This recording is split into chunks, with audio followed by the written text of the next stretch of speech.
of those who say they're prepared to disband, the proof will be, do they end recruitment, paramilitary style assaults, intimidation, child criminal and sexual exploitation, and violence against women and girls, because that is what people are experiencing today in Northern Ireland. Jim Shannon. Thank you, Mr. Speaker, and thank the Secretary of State as well.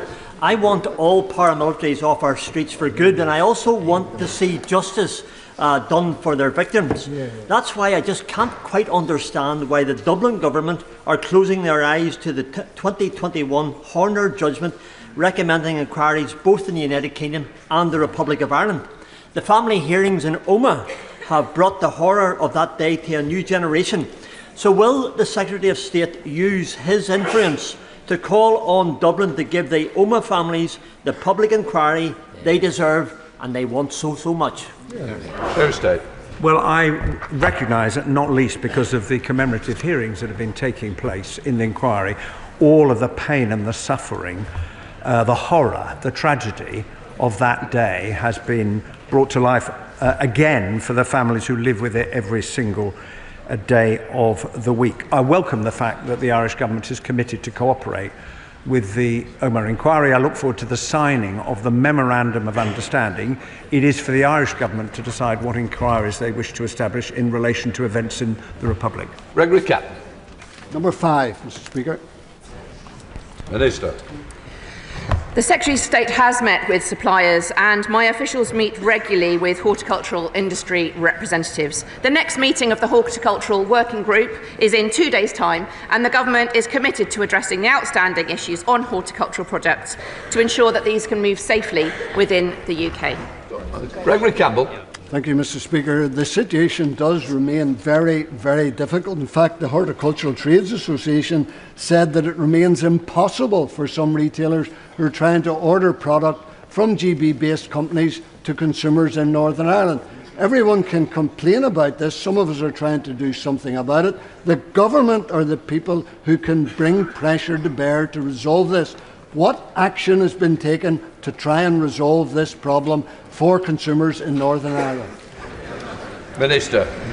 DEFRA officials are following up specifically with those companies that are most affected, for example, seed shipping companies. Shipping seeds is allowed using phytosanitary certificates, but posting business to business is currently smoother than business to consumer. So, ways to find solutions to this are being worked out within the requirements of the Windsor framework, and guidance should be updated shortly.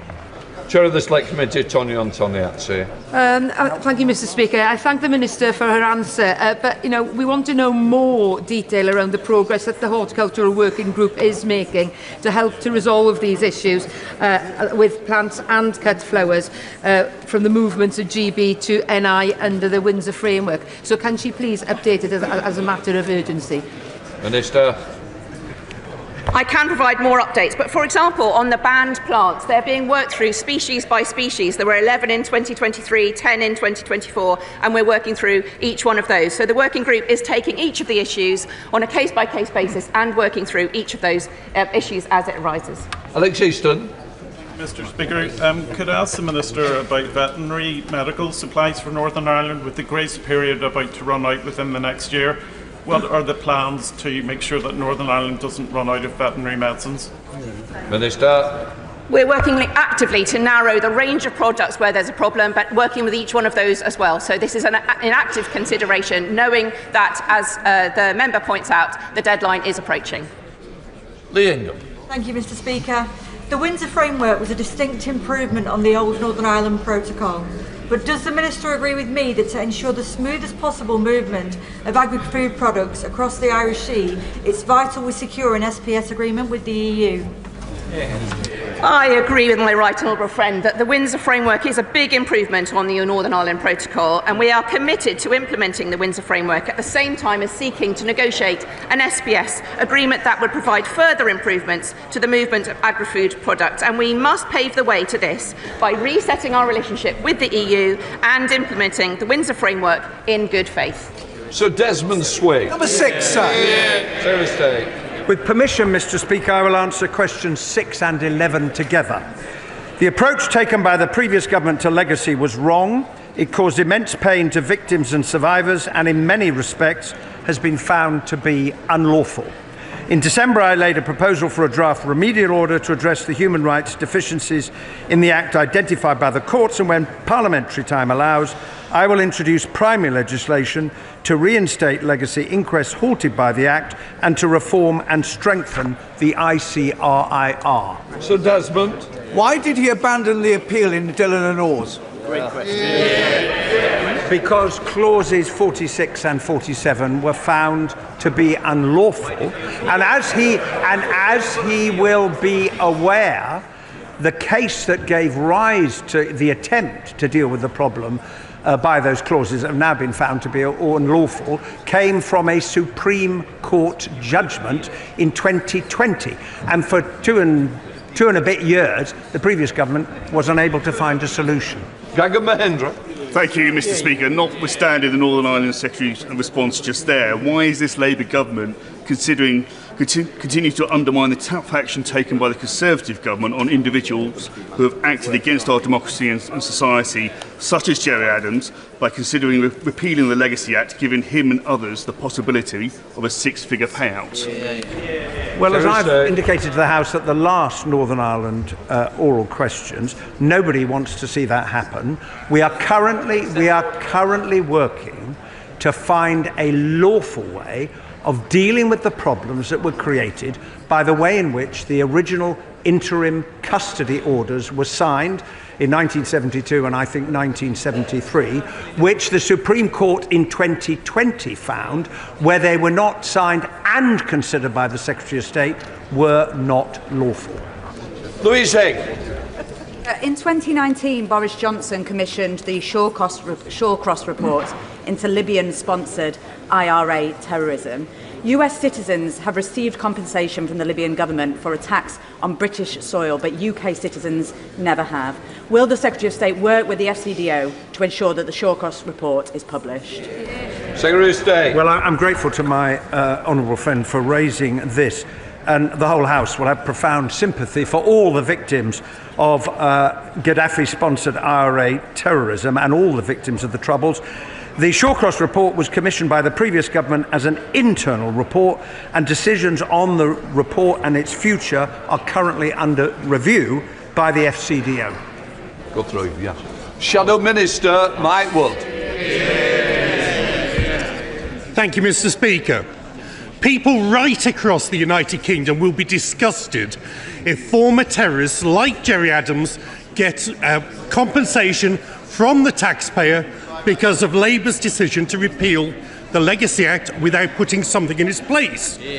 Will the Secretary of State finally commit to legislating immediately to prevent this from happening?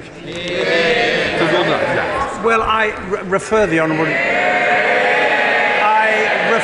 honourable gentleman to the answer I gave a moment ago on that issue. Right. We now come to Prime Minister's questions.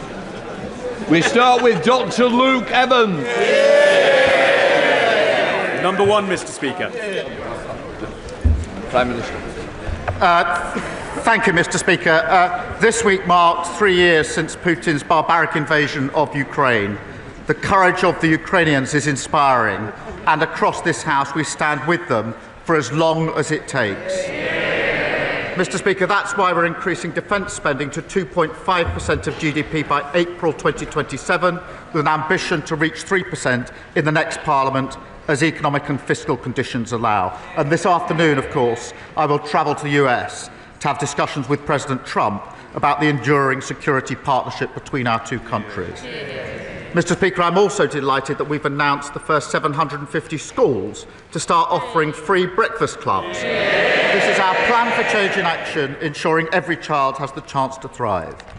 And Mr. Speaker, I'm sure the whole House will want to join me in thanking Amanda Pritchard for her services as Chief Executive of the NHS England, and I wish her well for the future. This morning, Mr. Speaker, I had meetings with ministerial colleagues and others. In addition to my duties in this House, I shall have further such meetings later today. Dr. Luca. Could the Prime Minister tell this House whether the outcome of his budget was by design or by mistake? Did he mean to push 100,000 pensioners into poverty with his own analysis when he removed the winter fuel allowance, or was that a mistake? Did he mean to decimate family farming when he changed the inheritance tax, or was that a mistake? And did he mean to tax GPs, care homes and hospices when he raised NICs, or was that a mistake? Prime Minister, could he tell the House, are these acceptable collateral damage in his path for change, or simply a mistake that need rectifying? I'll tell you what was a mistake, leaving a £22 billion black hole that we had to sort out. We took the difficult decisions, investing in our NHS, and I would have thought he would have welcomed the 2 million extra appointments that we've achieved in the first 7 months of a Labour government. That's the difference our budget is making to people. Alex McIntyre. Delighted that Carlton and Grange primary schools in my city of Gloucester will be part of the first 750 schools to get free breakfast clubs. And I'm pleased that this government is already delivering on its manifesto promises in less than a year. So will the Prime Minister agree with me that by helping working parents with childcare and delivering the best start to the day for every single child, we are delivering opportunity for the next generation? Well, I agree with my honourable friend. We're pleased that 2 of the early adopter schools will be in his constituency. Mr. Speaker, we're ensuring that all primary school children aged can get access to free breakfast and at least 30 minutes of free childcare. And that means every child ready to learn, and parents, of course, supported with up to £450 a year back in their pockets. That's the change a Labour government makes. We now come to the Leader of the Opposition, Kemi Badenoch. Thank you, Mr. Speaker. Mr. Speaker, I wish the Prime Minister every success on his trip to Washington. The visit to see President Trump must serve our national interest. The Prime Minister and I are completely united in our support for Ukraine as a proud and sovereign nation. Yeah. What specific steps will he take to ensure Ukraine is at the negotiating table for any peace settlement? Well, I thank her for her words about the forthcoming trip. And it is right, and I think the whole House will think it's right, that Ukraine must be at the table at negotiations. There can be no negotiations about Ukraine without Ukraine. That has been my consistent position in all of the discussions that I've had. That will continue to be my position, because this is about the sovereignty of Ukraine and their ability to decide for themselves the future of their country. So they must be at the table. Kemi Badenoch. Mr. Speaker, I thank the Prime Minister for that answer, and as I said, I wish him every success. We want to support him on this issue. So turning to the details of the plan he set out yesterday. Over the weekend, I suggested to the Prime Minister that he cut the aid budget, and I'm pleased that he accepted my advice. Mr. Speaker, it's the fastest response. It's the fastest response I've ever had from the Prime Minister.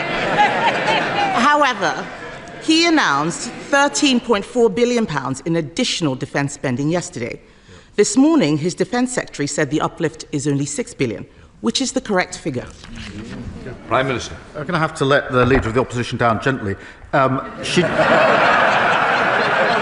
didn't feature in my thinking at all.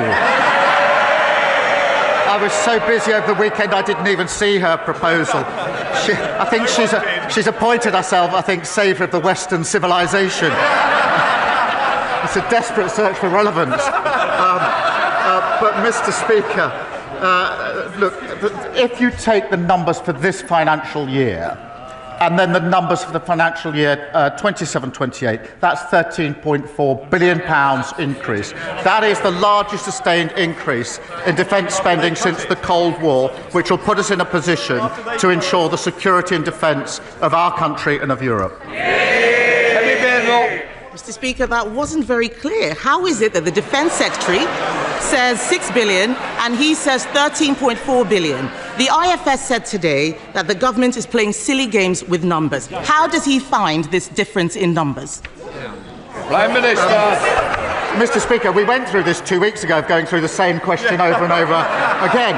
So let me say it. if you take the financial year this year, and then you take the financial year for 2027-28, the difference between the two is 13.4 billion. That's the same answer. If you ask again, I'll give the same answer again. Kemi Badenoch.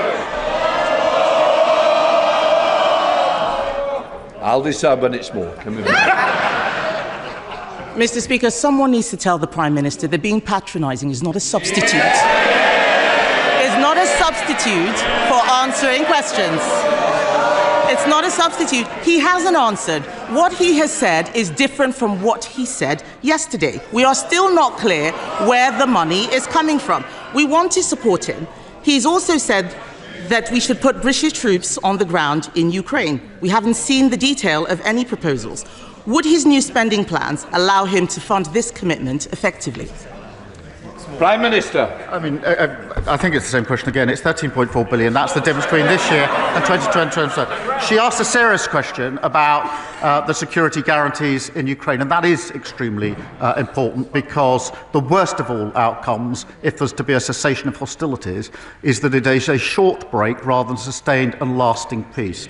And I think that that means there's got to be security guarantees. I've indicated that we will play our full part. There has to be US backing, because otherwise I don't think it will deter Putin. We are working on that. I'm having extensive discussions about it, not in a position to put details before the House, as she well knows today, but I'll continue down that route, because I want a lasting peace in Ukraine and Europe for the safety and security of Ukrainians, of Europeans, and of course for everybody in this country.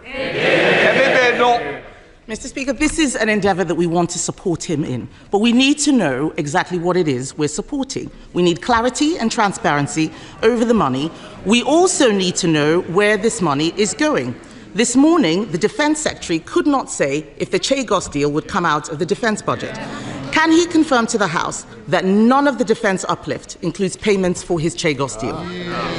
Prime Minister. Mr. Speaker, the additional spend I announced yesterday is for our capability on defence and security in Europe, as I made absolutely clear yesterday. The Chagos deal is extremely important for our security, for US security. The US are rightly looking at it. When it's finalised, I'll put it before the House with the costings. The figures being bandied around are absolutely wild of the mark. The deal is well over a century, but the funding I announced yesterday is for our capability to put ourselves in a position to rise to a generational challenge. That is what that money is all about, and I thought she supported it. Speaker, we need to make sure we are supporting a plan that is clear and transparent. Yesterday, the Prime Minister set an ambition for defence spending to reach 3% in the next Parliament. We agree with him, but this could be 2034, almost a decade away. That is too slow. We don't know how he will pay for it. We cannot raise taxes further. We already pay more on debt interest than defence, and everyone in this House would have heard him not answer the last question. So I will ask him again. Is he paying for the Chagos deal with this defence uplift or not? Prime Minister. Speaker, I've just dealt with that question. She gave the money announced yesterday is going to our capability to put ourselves in a position to defend the security of our country, Europe and the UK. And she asked about defence spending. She gave what people have described as a rambling speech yesterday when she couldn't say what defence spending should be. We've been absolutely clear. We've set it out, a full, credible, costed plan, and I thought she supported it. Holly Billington. Thank you, Mr. Speaker. The Prime Minister will be aware that in coastal communities like mine in East Thanet, people develop cancer earlier, get treated and diagnosed later, and die younger. Can he give the House an update on the plans for the government to implement the recommendations by the Chief Medical Officer, Chris Whitty, into tackling poor health in our seaside towns? Prime Minister. Well, I thank her for raising this. She's right that cancer patients are waiting too long for diagnosis and for treatment. Addressing healthcare inequity is part of our 10-year health plan, Mr. Speaker, aiming to halve the gap in healthy life expectancy between the richest and the poorest regions, and we're making progress on that already. Leader of the Liberal Democrats, Sir Ed Davey. Thank you, Mr. Speaker. And can I start by wishing the Prime Minister well on his trip to the White House. It won't be an easy meeting, but we're all behind him for our national interest. But it's already clear that under President Trump, we won't be able to rely on the United States, sadly, to help ensure our security against Russian aggression. And that's why we strongly welcome the Prime Minister's decision to increase Britain's defence spending. But Europe must do far more to rearm in the face of Putin's threat, and the UK must lead on that. That's why we back the idea of a new European rearmament bank, so we can finance a big increase in the manufacturing capacity without the need to cut Britain's vital soft power. So will the Prime Minister look at this idea, work across this House and across Europe, so we can make a European rearmament bank actually happen? Prime Minister. I'll resist his suggestion that we've got somehow to choose between the US and our European partners. I do not believe that to be the case, and I want to strengthen our already strong relationship with the US, because I think it's vital that we do so. I, of course, want to work with our European allies on defence capability and what more we need to do in relation to capability, coordination and funding. And in the longer term, there is a discussion going on amongst allies as to future funding. We're part of that discussion, and I'm happy to share that with the House as it evolves. Sir Ed Davey. I hope he's successful in keeping the US on board with our European allies, and I'm glad he's talking about finance defence. I think if he was to push this European rearmament bank at the summit on Sunday, the European leaders, I think he'd be pushing an open door. Certainly Prime Minister Tusk is supporting from the Polish point of view. But Mr. Speaker, if I can turn now to domestic matters and the cost of living crisis that's hitting so many of our constituents. Families in my constituency are really angry that Thames Water is sending them bills this April that will cost them £150 a year more. Thames has already let down so many people, whether it's leaking pipes or pumping their filthy sewage into our rivers. A third of customers' bills are already used just to pay the interest on Thames Water's debt, and now it's going to borrow £3 billion more. Isn't it time to stop making people pay for bailing out the vulture funds drowning Thames Water in debt? Will his government just put this firm out of its misery, put it into special administration so we can sort out that mess and the mess that lot left? Well, he's certainly right about the mess that lot made. We've obviously got the water bill. It's got very strong measures in it, and I think he supports them. Dr. Rosanna Allen. Thank you very much, Mr. Speaker. We have heard extraordinary rhetoric coming out of Washington in recent days, and we have seen fascist salutes on our screens. We have witnessed wild statements about Palestinians being expelled from Gaza, and we have seen our allies labelled dictators. Britain's interests are best served by standing with Ukraine, working closely with our European allies, by upholding international law and remaining a strong part of NATO. Can the Prime Minister assure us that this will form a central part of his message when he meets world leaders this week? Minister. Well, we certainly stand with Ukraine, and I think I speak for the whole House when I say that. And as I set out yesterday, NATO is the bedrock of our security. It's been our most important alliance for many, many years, as important today as it's ever been. And we build that alliance by working with the US. We have a special and deep relationship with the US. That's not just words, that's to do with security, defence, intelligence capability, vitally important for both sides. But we also work with our European allies, and it is that ability to work with the US and the EU and European partners that has held the peace for so many years and needs to hold the peace for many years to come.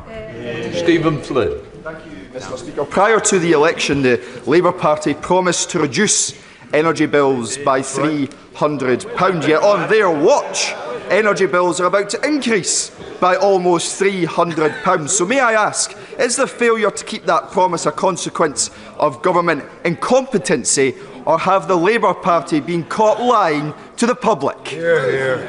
Prime Minister. Mr. Speaker, we're very proud of the fact that we are pushing forward for energy independence, which will keep our bills lower. And he knows very well what my position is. But I note that, again, he's very quiet on the SNP record. And I'll tell you for why. Just this week, we've seen the attainment gap widen in Scotland.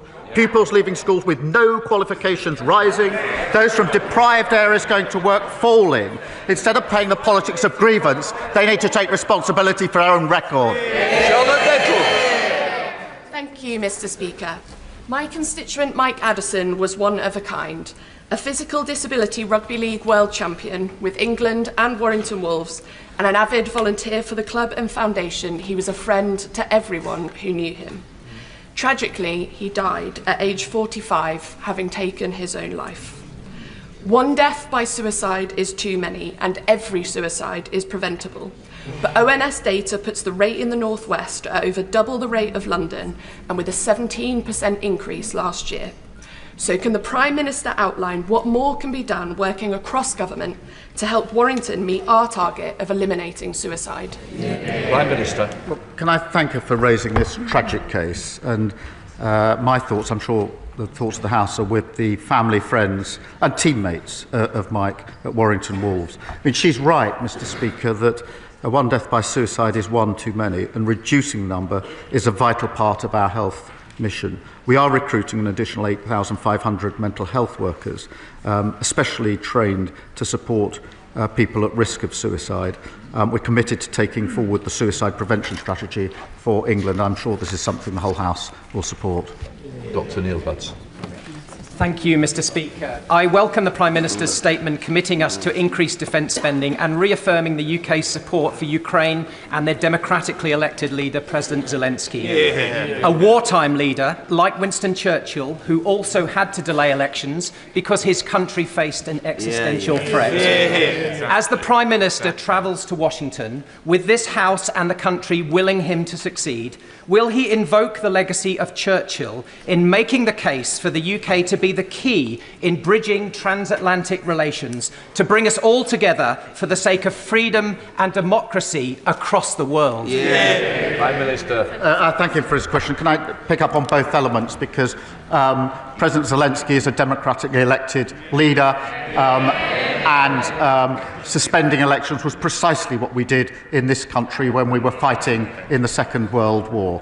And secondly, on his point, yes, I do think that the UK has successfully been a bridge between the US and Europe for many, many years. It's vital that we continue in that role, and that's why my message to President Trump is that the relationship between our two countries needs to go from strength to strength. It's all very strong, but also working at the same time with our European allies. Jessica T.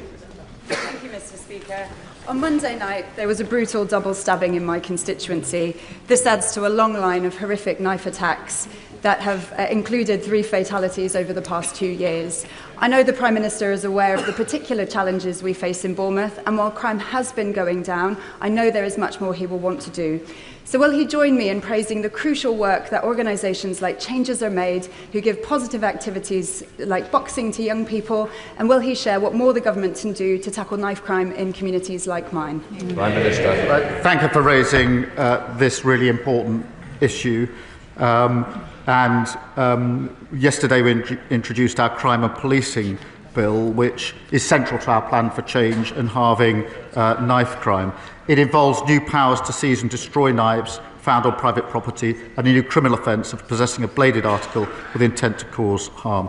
Plus, Mr. Speaker, tougher penalties for selling dangerous weapons to under 18s, stricter rules for online sales under Ronan's law, and we'll continue with that work. Rankin. Thank you, Mr. Speaker. The floods of 2013-14 devastated Datchet, Horton and Wraysbury, and the flooding last January wasn't much better. But shockingly, the River Thames scheme as currently proposed continues to leave my constituents at risk.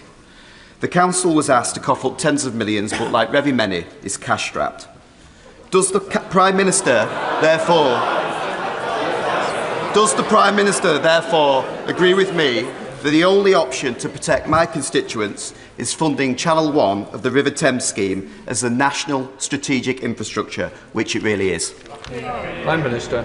Well, I know the honourable member has raised this issue before, and it's obviously an important issue for his constituents. We inherited flood defences in their worst state on record, Mr. Speaker. And that's why we're investing £2.6 billion to protect over 50,000 properties. I understand that the options to reduce flood risk to these communities are being considered as part of the Datchet and Hythe End Flood Alleviation Scheme, and I'll ensure that he has a meeting with the relevant minister to take forward the work. Sally Jameson. Thank you, Mr. Speaker. In order for the government's growth agenda to be a success, it must be felt in all areas of the country, including Doncaster and South Yorkshire, where we have green growth transport companies, including hybrid air vehicles and clean power hydrogen, alongside the reopening of Doncaster Sheffield Airport. So will the Prime Minister put on his record support for Mayor Ros Jones, who has led on the airport reopening, and also set out how the growth agenda will override those traditional patterns of investment mainly in the south of England and bring prosperity to South Yorkshire and indeed the north as a whole? Prime Minister. Yes, I will. Doncaster's got a proud industrial heritage, rail, steel and coal, an extraordinary potential for industries of the future, from hydrogen to AI, and we are focused, Mr. Speaker, on devolving more power and funding to metro mayors to support regional industry. We will work with the mayors of Doncaster and South Yorkshire to support efforts to reopen Doncaster Sheffield Airport. Graham Ledbetter. Thank you, Mr. Speaker. I have the privilege to represent the home of Speyside malts, some amongst the finest Scotch whiskies. Last week, the UK Government unveiled damaging plans to grant a different definition of single malt to English producers to that of Scottish single malts. This is entirely inconsistent with the global reputation of the quality of single malts and seeks to tear up a well-established definition of what a single malt is, pulling the rug yet further from underneath the Scotch whisky industry.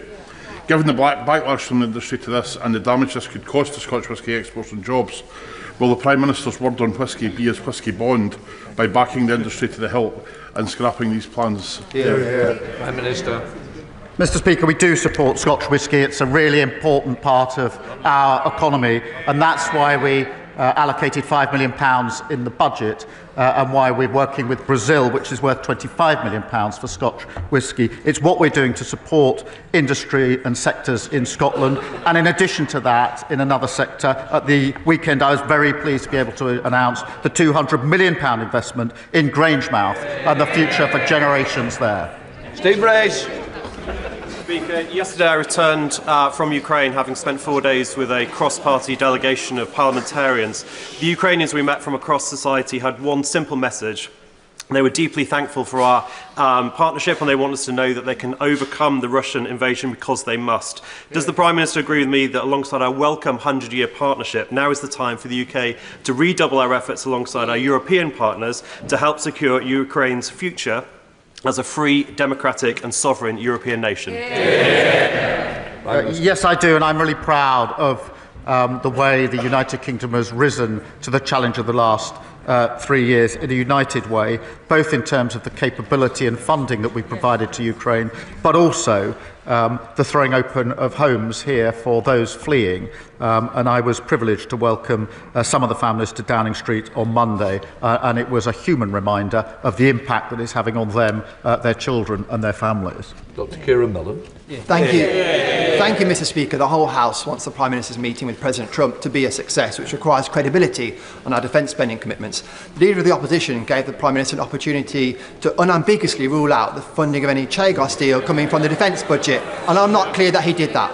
I want him to be taken seriously in Washington, so I'll make it really easy for him. Will he rule out the funding of any Chagos deal coming from the defence budget, yes or no? Yes, sir. Prime Minister. Speaker, as I said, when the deal is complete, I will put it before the House with the costings. The money yesterday was allocated to our capability, the single biggest increase, sustained increase in defence spending since the Cold War. Diane Abbott. The whole country stands behind the people of Ukraine.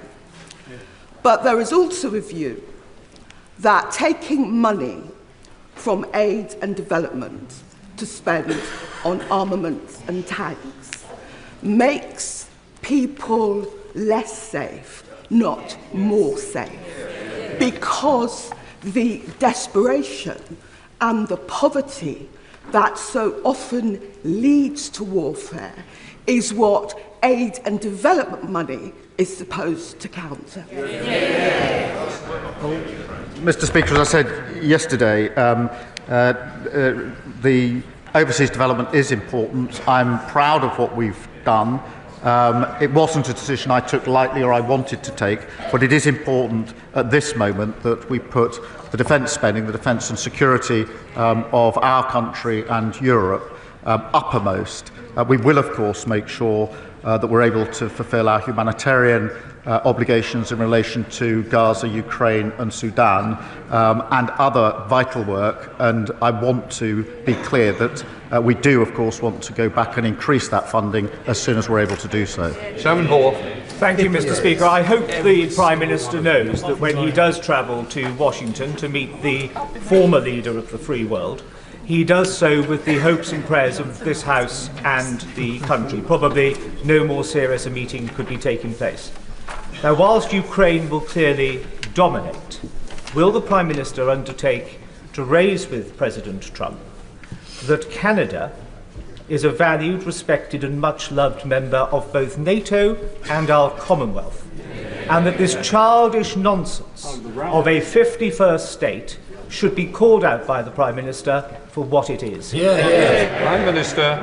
Well, I thank him for raising this issue. UK and Canada are close allies and have been for a very long time, with a partnership based on a shared history and a shared set of values and a determination to be an active force for good in the world. We work closely with them on issues of the Commonwealth, on NATO and, of course, Five Eyes, intelligence sharing, and we will work to strengthen that relationship. Michelle Scrockham. Thank you, Mr. Speaker. Barrow-in-Furness has always been ahead of the times in terms of high-skilled engineering. In light of the Prime Minister's historic commitment to rise defence spending, the biggest increase since the end of the Cold War, I invite him to visit and see the many SMEs who could support this vital supply chain. Does he agree that investing in these businesses will not only deliver our nuclear deterrent, but improve security and the economy for us all? Well, I thank her for raising this question, and we'll obviously consider her invitation. Defence spending, Mr. Speaker, already supports more than 430,000 jobs across the United Kingdom, and I'd like to recognise the contribution made by the workers in Barrow-in-Furness. Wendy Morton. Mr. Speaker, in my constituency, the planning inspector chose to use the term grey belt to pass a battery energy storage system application before the order was laid in this House to change the NPPF, and without recognising the moratorium for local authorities to manage their local plans. This decision failed to recognise the green belt that protects us against urban sprawl, and it failed to recognise the proximity to a school, a church and a graveyard. So can the Prime Minister define what grey belt actually is, or is it simply a grey area to allow for inappropriate development? Prime Minister. Well, Mr. Speaker, I'm not across the details of the individual case that she raises, as she will understand, but I am in favour of making sure that we can have the infrastructure and the houses that we need to grow our economy. And one of the problems we had in the last 14 years was an assertion or rhetoric that we wanted homes and infrastructure, but when the decision all that came up, the answer was always no. The answer cannot always be no. John McDonnell. Can I thank the Prime Minister and the Foreign Secretary for their efforts to secure the release of Allah Abdel Fattah, the human rights campaigner, the British human rights campaigner, who's been imprisoned in Egypt now for over 10 years. The Prime Minister will know, because he's met the family, that his mother is on the 150th day of her hunger strike and her health is failing rapidly. Could I ask the Prime Minister to pick up the phone to President Sisi and seek the release of Allah to save his life, also that of his mother's? Prime Minister. Well, I thank him for raising this really important case, and as he says, I did meet the mother and the family just a few days ago, and it is an incredibly difficult situation for them, and I can assure him I will do everything I can to ensure the release in this case, and that includes phone calls as necessary. I've raised it before, I'll raise it again, we raise it and will continue to do so. I gave my word to the family that that's what I do, that I will do, and I will. People in Northern Ireland are sick to the teeth of paramilitaries, of the menace, of the sectarianism and of keeping people stuck in the past. In light of the announcement yesterday on transition, does the Prime Minister recognise that people will be highly sceptical of this process, that there must be real learnings from the failed transitions of the past, that there can be no rewards for paramilitaries for hanging on, robust criminal justice, the flags off the lampposts and on street corners, and community-funded policing to allow communities that have been brutalised by paramilitaries to finally look forward to a confident and shared future? Prime Minister. Well, can I thank you for raising this important and obviously sensitive issue? We are committed to making progress towards ending paramilitarism once and for all in Northern Ireland, and that's why we've agreed to support a short independent exercise to look at a formal process, and I'll make sure that the Secretary of State for Northern Ireland keeps her updated. Rishi Sunak. Mr. Speaker, prostate cancer is now our country's most common cancer, and yet there is no national screening programme. We made progress towards this in government, but yet there is more to do, which is why I'm delighted to have joined Prostate Cancer Research, the charity, as an ambassador.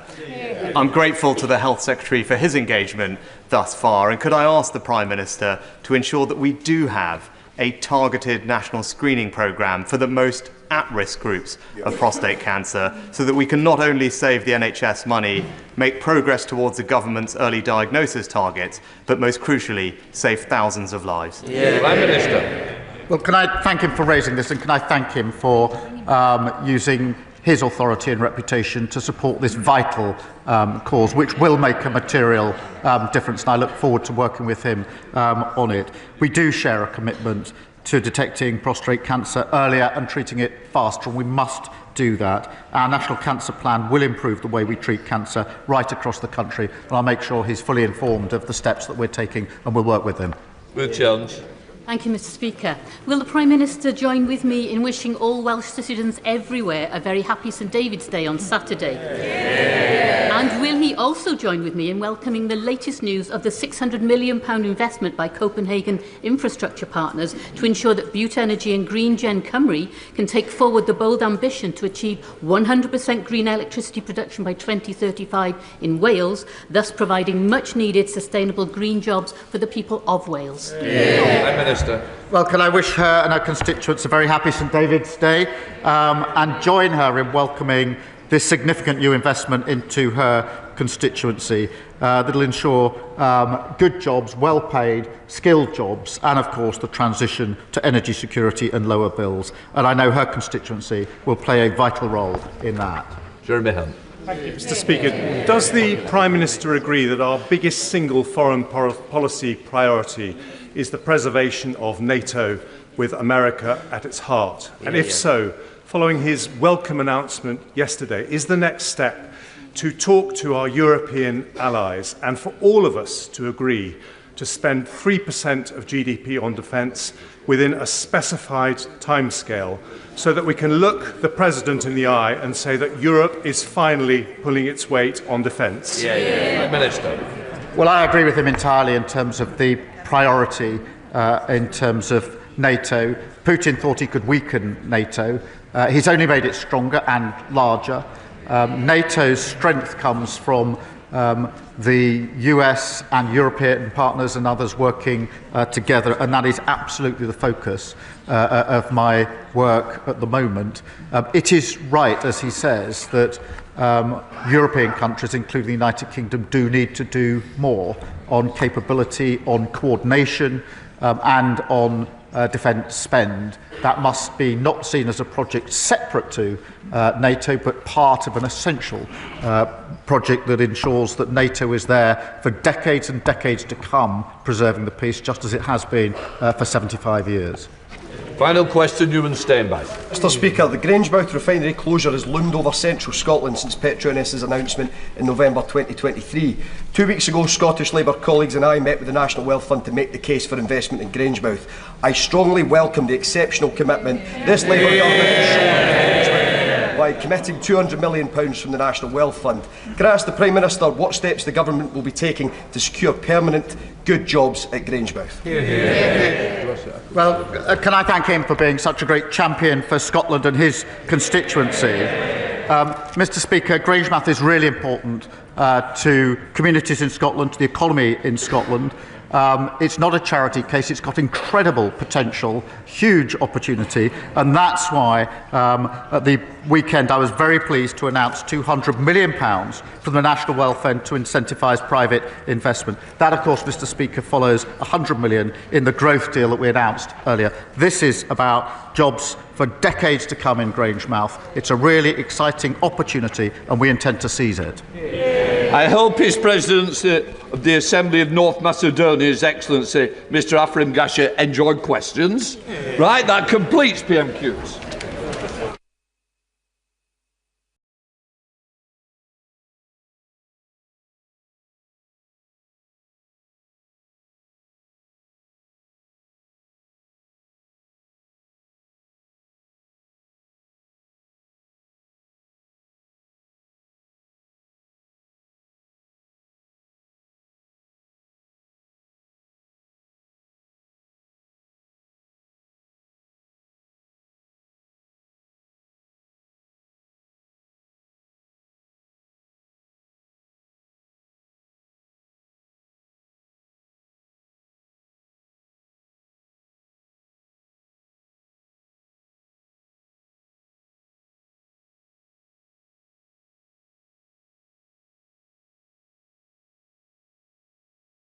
Right, let us come to the 10-minute rule motion. Or statement. What is it? Right, let's come to the statement on housing communities and local governments. Secretary of State. Thank you, Mr Speaker. This government accepts that the final report of the Grenfell Tower inquiry must be the catalyst for long-lasting systemic change. All members of the House, past and present, will have shared my anger over its shocking findings. The inquiry chair, Sir Martin Morbick, and his dedicated team uncovered damning evidence of political, corporate and individual failings going back decades. These led to the loss of 72 innocent lives. 18 of them were children. On that terrible night in June 2017. Madam Deputy Speaker, it was a deadly betrayal, a national tragedy that must never happen again. I will repeat today what the Prime Minister said in September. To bereave families, the survivors, and those in the immediate Grenfell community, and some of whom are with us today in the gallery, on behalf of the government, the British state, and those responsible, I am very sorry. The inquiry report made 58 recommendations, of which 37 were directed at the government. The government accepts the findings of the report and will take forward all the recommendations. Our response, published today, addresses each in turn and goes further to set out our wider reforms of social housing and on the construction sector. As we make these vital changes, we will publish quarterly reports on the progress and update Parliament annually. The government is open to scrutiny and will remain accountable for its actions. We will prioritise residents and protect their interests, and make sure that industry builds safe homes, and provide clearer accountability and enforcement. To have anyone, anywhere, living in an unsafe home is one person too many. That will be our guiding principle and must be that of anyone who wants to build or care for our homes. That will be an important part of the legacy of Grenfell. Madam Deputy Speaker, for nearly 8 years, despite their pain, the bereaved, survivors and members of the community have campaigned with determination, not wanting anyone to suffer as they have. And it is fair to say that the building system that we have today is not the same as the one that was justly criticised in the report, the one we had leading up to the tragic events of 2017. But it is also clear that there is still much more to do. So I can announce that we will create a single construction regulator and a chief construction advisor, and we'll set out our detailed plans later this year. And I am accepting the recommendations to professionalise fire engineers and assessors, to licence principal contractors and to review the role of building control. Where standards are clear and industry has clarity and certainty on how individuals and firms must behave, it encourages investor confidence. And this will improve the safety of residents, support the construction industry and our mission to deliver economic growth. We have pledged to build 1.5 million homes over the Parliament to tackle our country's acute housing crisis, part of our plan for change to improve the lives of people across the country. And it is vital that these future homes, as well as existing homes, are safe and of a high quality. And I welcome how some parts of the industry have stepped up to lead the necessary change in culture and approach.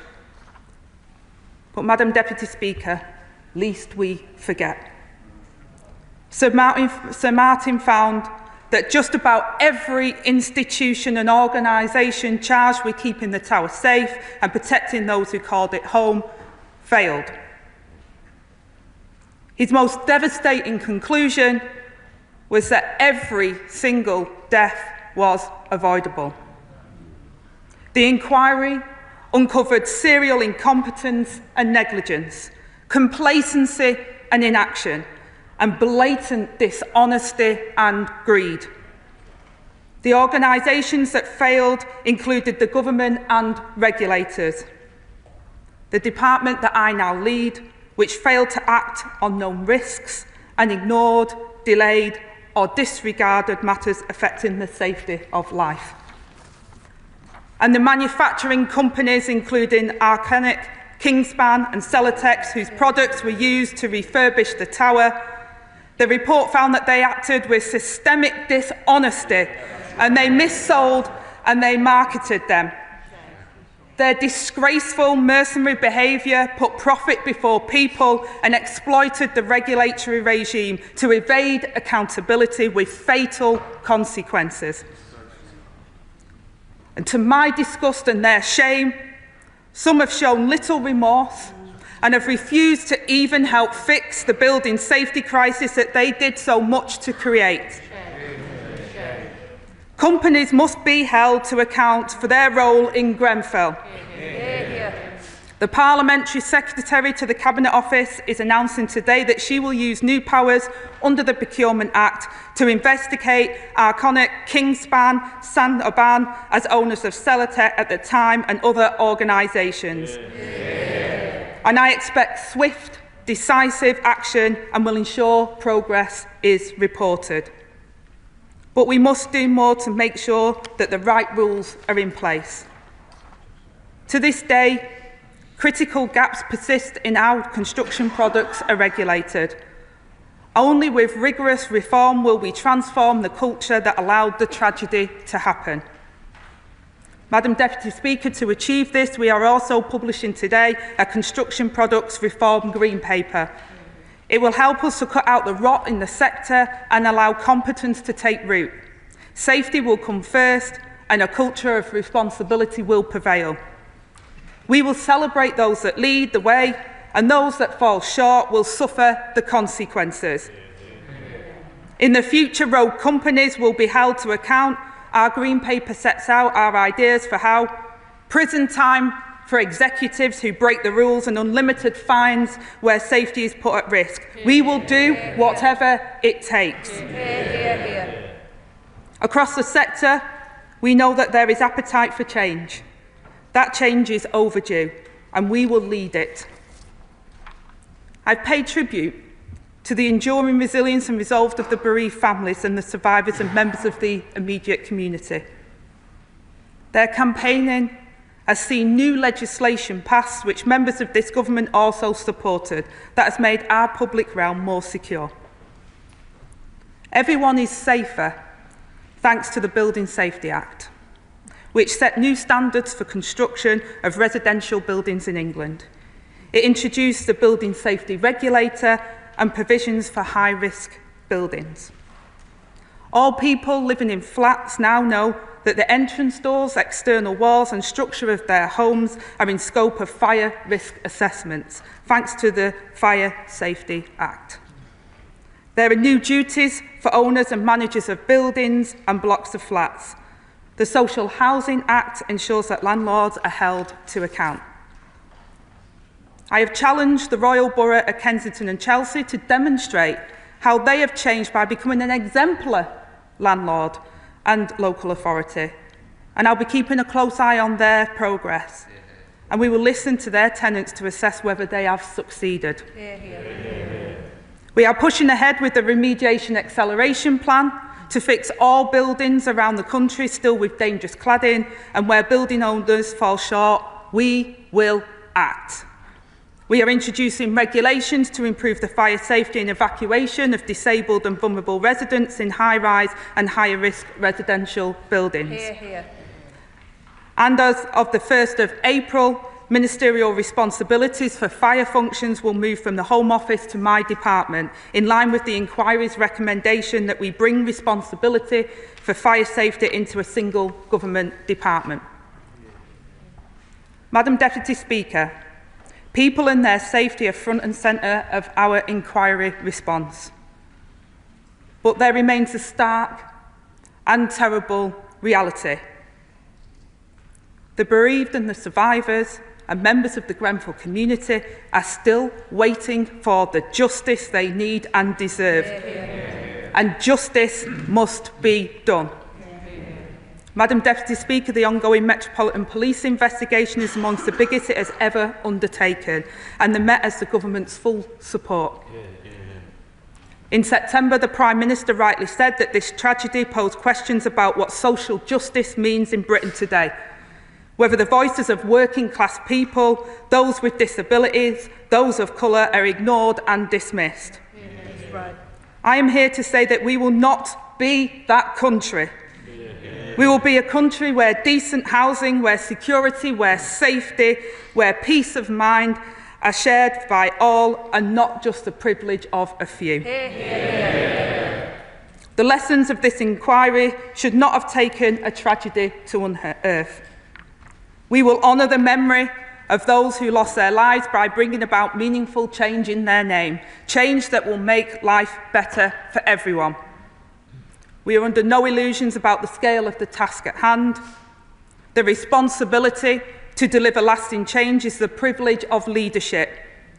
This will not be done by government alone, but we will put our voice and our power in the service and the cause that the Grenfell community has continued to fight for nearly 8 long years. We will together bring about the transformational change that people of this country deserve. And Madam Deputy Speaker, it is with that admiration for their spirit and the determination to honour it that I commend this statement to the House. I call the Shadow Minister, Kevin Holleray. Thank you, Madam Deputy Speaker. And can I thank the Deputy Prime Minister for advance sight of her statements and the Government's response to the Phase 2 report. Can I begin by echoing the sentiments of the Deputy Prime Minister shared across this House?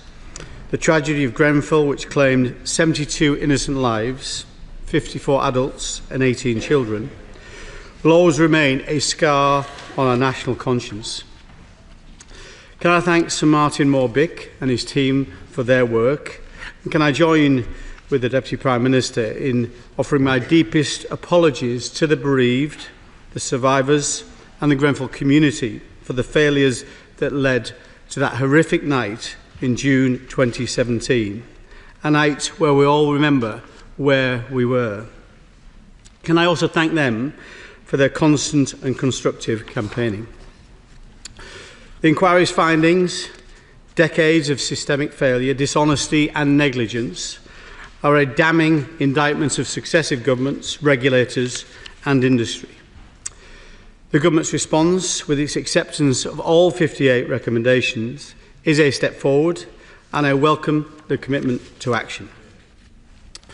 The creation of a single construction regulator, the appointment of a chief construction advisor, and the consolidation of fire safety functions under one department are long overdue reforms.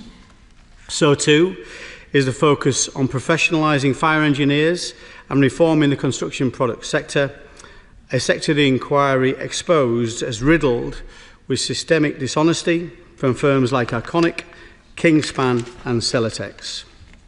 The Green Paper on construction products reform is a promising start, but it must deliver real accountability. Unlimited fines and prison sentences for rogue executives and, where appropriate, government officials cannot remain mere rhetoric. However, Madam Deputy Speaker, ambition must be matched by urgency and scrutiny. Nearly 8 years have passed since Grenfell, yet thousands still live in buildings with unsafe cladding and other fire safety defects.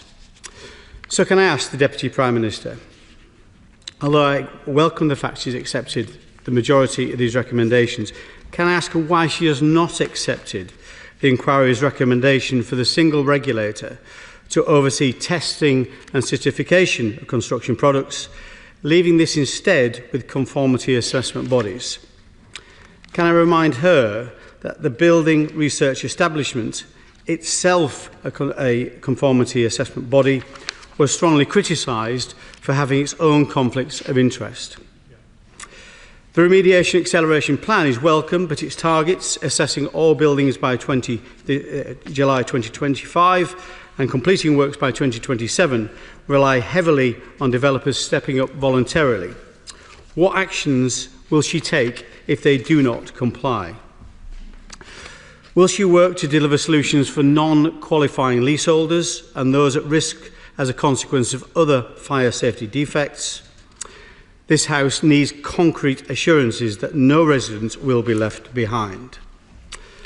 I question the phased approach to implementation, stretching beyond 2028. Justice delayed is justice denied, and the Grenfell community has waited long enough for change. Why must they potentially wait another parliamentary term for full delivery? What discussions has the Leader of House had with parliamentary colleagues on the establishment of Public Inquiry's Joint Committee to monitor the implementation of Public Inquiry recommendations? What is the timetable for new publicly available record on all inquiry recommendations since 2024? On social housing, the extension of AWAB's law and new standards are positive, but the government must go further to address the inquiry's wider lessons. Residents' voices were ignored. And ignored, delayed or disregarded matters affecting the safety of life. And the manufacturing companies, including Arconic, Kingspan and Celotex, whose products were used to refurbish the tower, the report found that they acted with systemic dishonesty and they missold and they marketed them. Their disgraceful mercenary behaviour put profit before people and exploited the regulatory regime to evade accountability with fatal consequences. And to my disgust and their shame, some have shown little remorse and have refused to even help fix the building safety crisis that they did so much to create. Companies must be held to account for their role in Grenfell. The Parliamentary Secretary to the Cabinet Office is announcing today that she will use new powers under the Procurement Act to investigate Arconic, Kingspan, Saint-Aubin as owners of Celatec at the time and other organisations. And I expect swift, decisive action and will ensure progress is reported. But we must do more to make sure that the right rules are in place. To this day, critical gaps persist in how construction products are regulated. Only with rigorous reform will we transform the culture that allowed the tragedy to happen. Madam Deputy Speaker, to achieve this, we are also publishing today a Construction Products Reform Green Paper. It will help us to cut out the rot in the sector and allow competence to take root. Safety will come first and a culture of responsibility will prevail. We will celebrate those that lead the way and those that fall short will suffer the consequences. In the future, road companies will be held to account. Our Green Paper sets out our ideas for how prison time for executives who break the rules and unlimited fines where safety is put at risk. We will do whatever it takes. Across the sector, we know that there is appetite for change. That change is overdue, and we will lead it. I've paid tribute to the enduring resilience and resolve of the bereaved families and the survivors and members of the immediate community. Their campaigning has seen new legislation passed, which members of this government also supported, that has made our public realm more secure.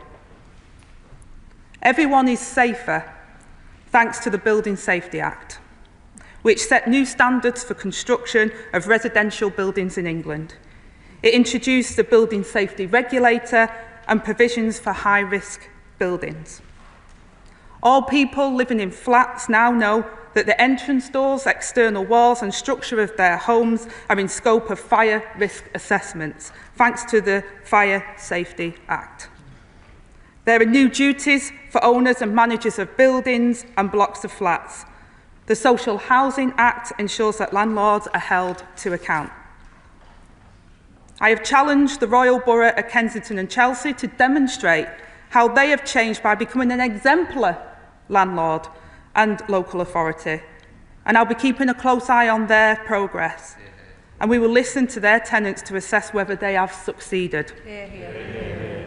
We are pushing ahead with the Remediation Acceleration Plan to fix all buildings around the country still with dangerous cladding, and where building owners fall short, we will act.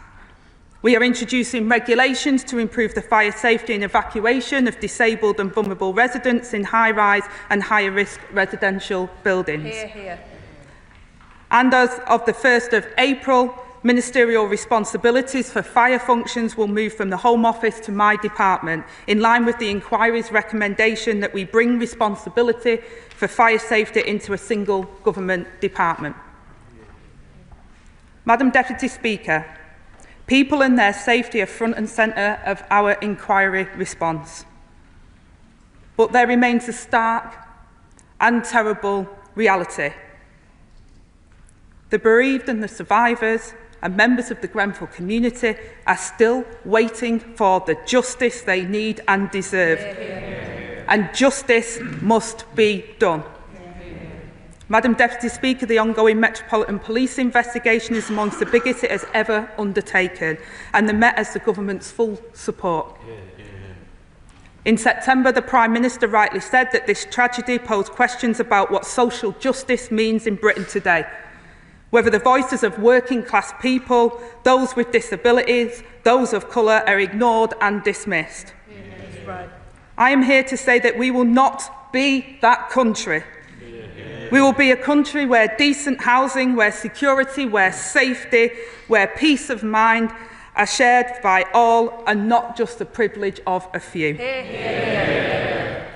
The lessons of this inquiry should not have taken a tragedy to unearth. We will honour the memory of those who lost their lives by bringing about meaningful change in their name, change that will make life better for everyone. We are under no illusions about the scale of the task at hand. The responsibility to deliver lasting change is the privilege of leadership. This will not be done by government alone, but we will put our voice and our power in the service and the cause that the Grenfell community has continued to fight for nearly 8 long years. We will together bring about the transformational change that people of this country deserve. And Madam Deputy Speaker, it is with that admiration for their spirit and the determination to honour it that I commend this statement to the House. I call the Shadow Minister, Kemi Badenoch. Thank you, Madam Deputy Speaker. And can I thank the Deputy Prime Minister for advance sight of her statements and the Government's response to the Phase 2 report. Can I begin by echoing the sentiments of the Deputy Prime Minister shared across this House? The tragedy of Grenfell, which claimed 72 innocent lives, 54 adults and 18 children, will always remain a scar on our national conscience. Can I thank Sir Martin Moore-Bick and his team for their work? And can I join with the Deputy Prime Minister in offering my deepest apologies to the bereaved, the survivors and the Grenfell community for the failures that led to that horrific night in June 2017, a night where we all remember where we were. Can I also thank them for their constant and constructive campaigning? The inquiry's findings, decades of systemic failure, dishonesty and negligence, are a damning indictment of successive governments, regulators and industry. The Government's response, with its acceptance of all 58 recommendations, is a step forward, and I welcome the commitment to action. The creation of a single construction regulator, the appointment of a chief construction advisor, and the consolidation of fire safety functions under one department are long overdue reforms. So too is the focus on professionalising fire engineers and reforming the construction product sector, a sector the inquiry exposed as riddled with systemic dishonesty from firms like Arconic, Kingspan and Celotex. The Green Paper on construction products reform is a promising start, but it must deliver real accountability. Unlimited fines and prison sentences for rogue executives and, where appropriate, government officials cannot remain mere rhetoric. However, Madam Deputy Speaker, ambition must be matched by urgency and scrutiny. Nearly 8 years have passed since Grenfell, yet thousands still live in buildings with unsafe cladding and other fire safety defects. So can I ask the Deputy Prime Minister, although I welcome the fact she's accepted the majority of these recommendations, can I ask her why she has not accepted the inquiry's recommendation for the single regulator to oversee testing and certification of construction products, leaving this instead with conformity assessment bodies? Can I remind her that the Building Research Establishment, itself a conformity assessment body, was strongly criticised for having its own conflicts of interest?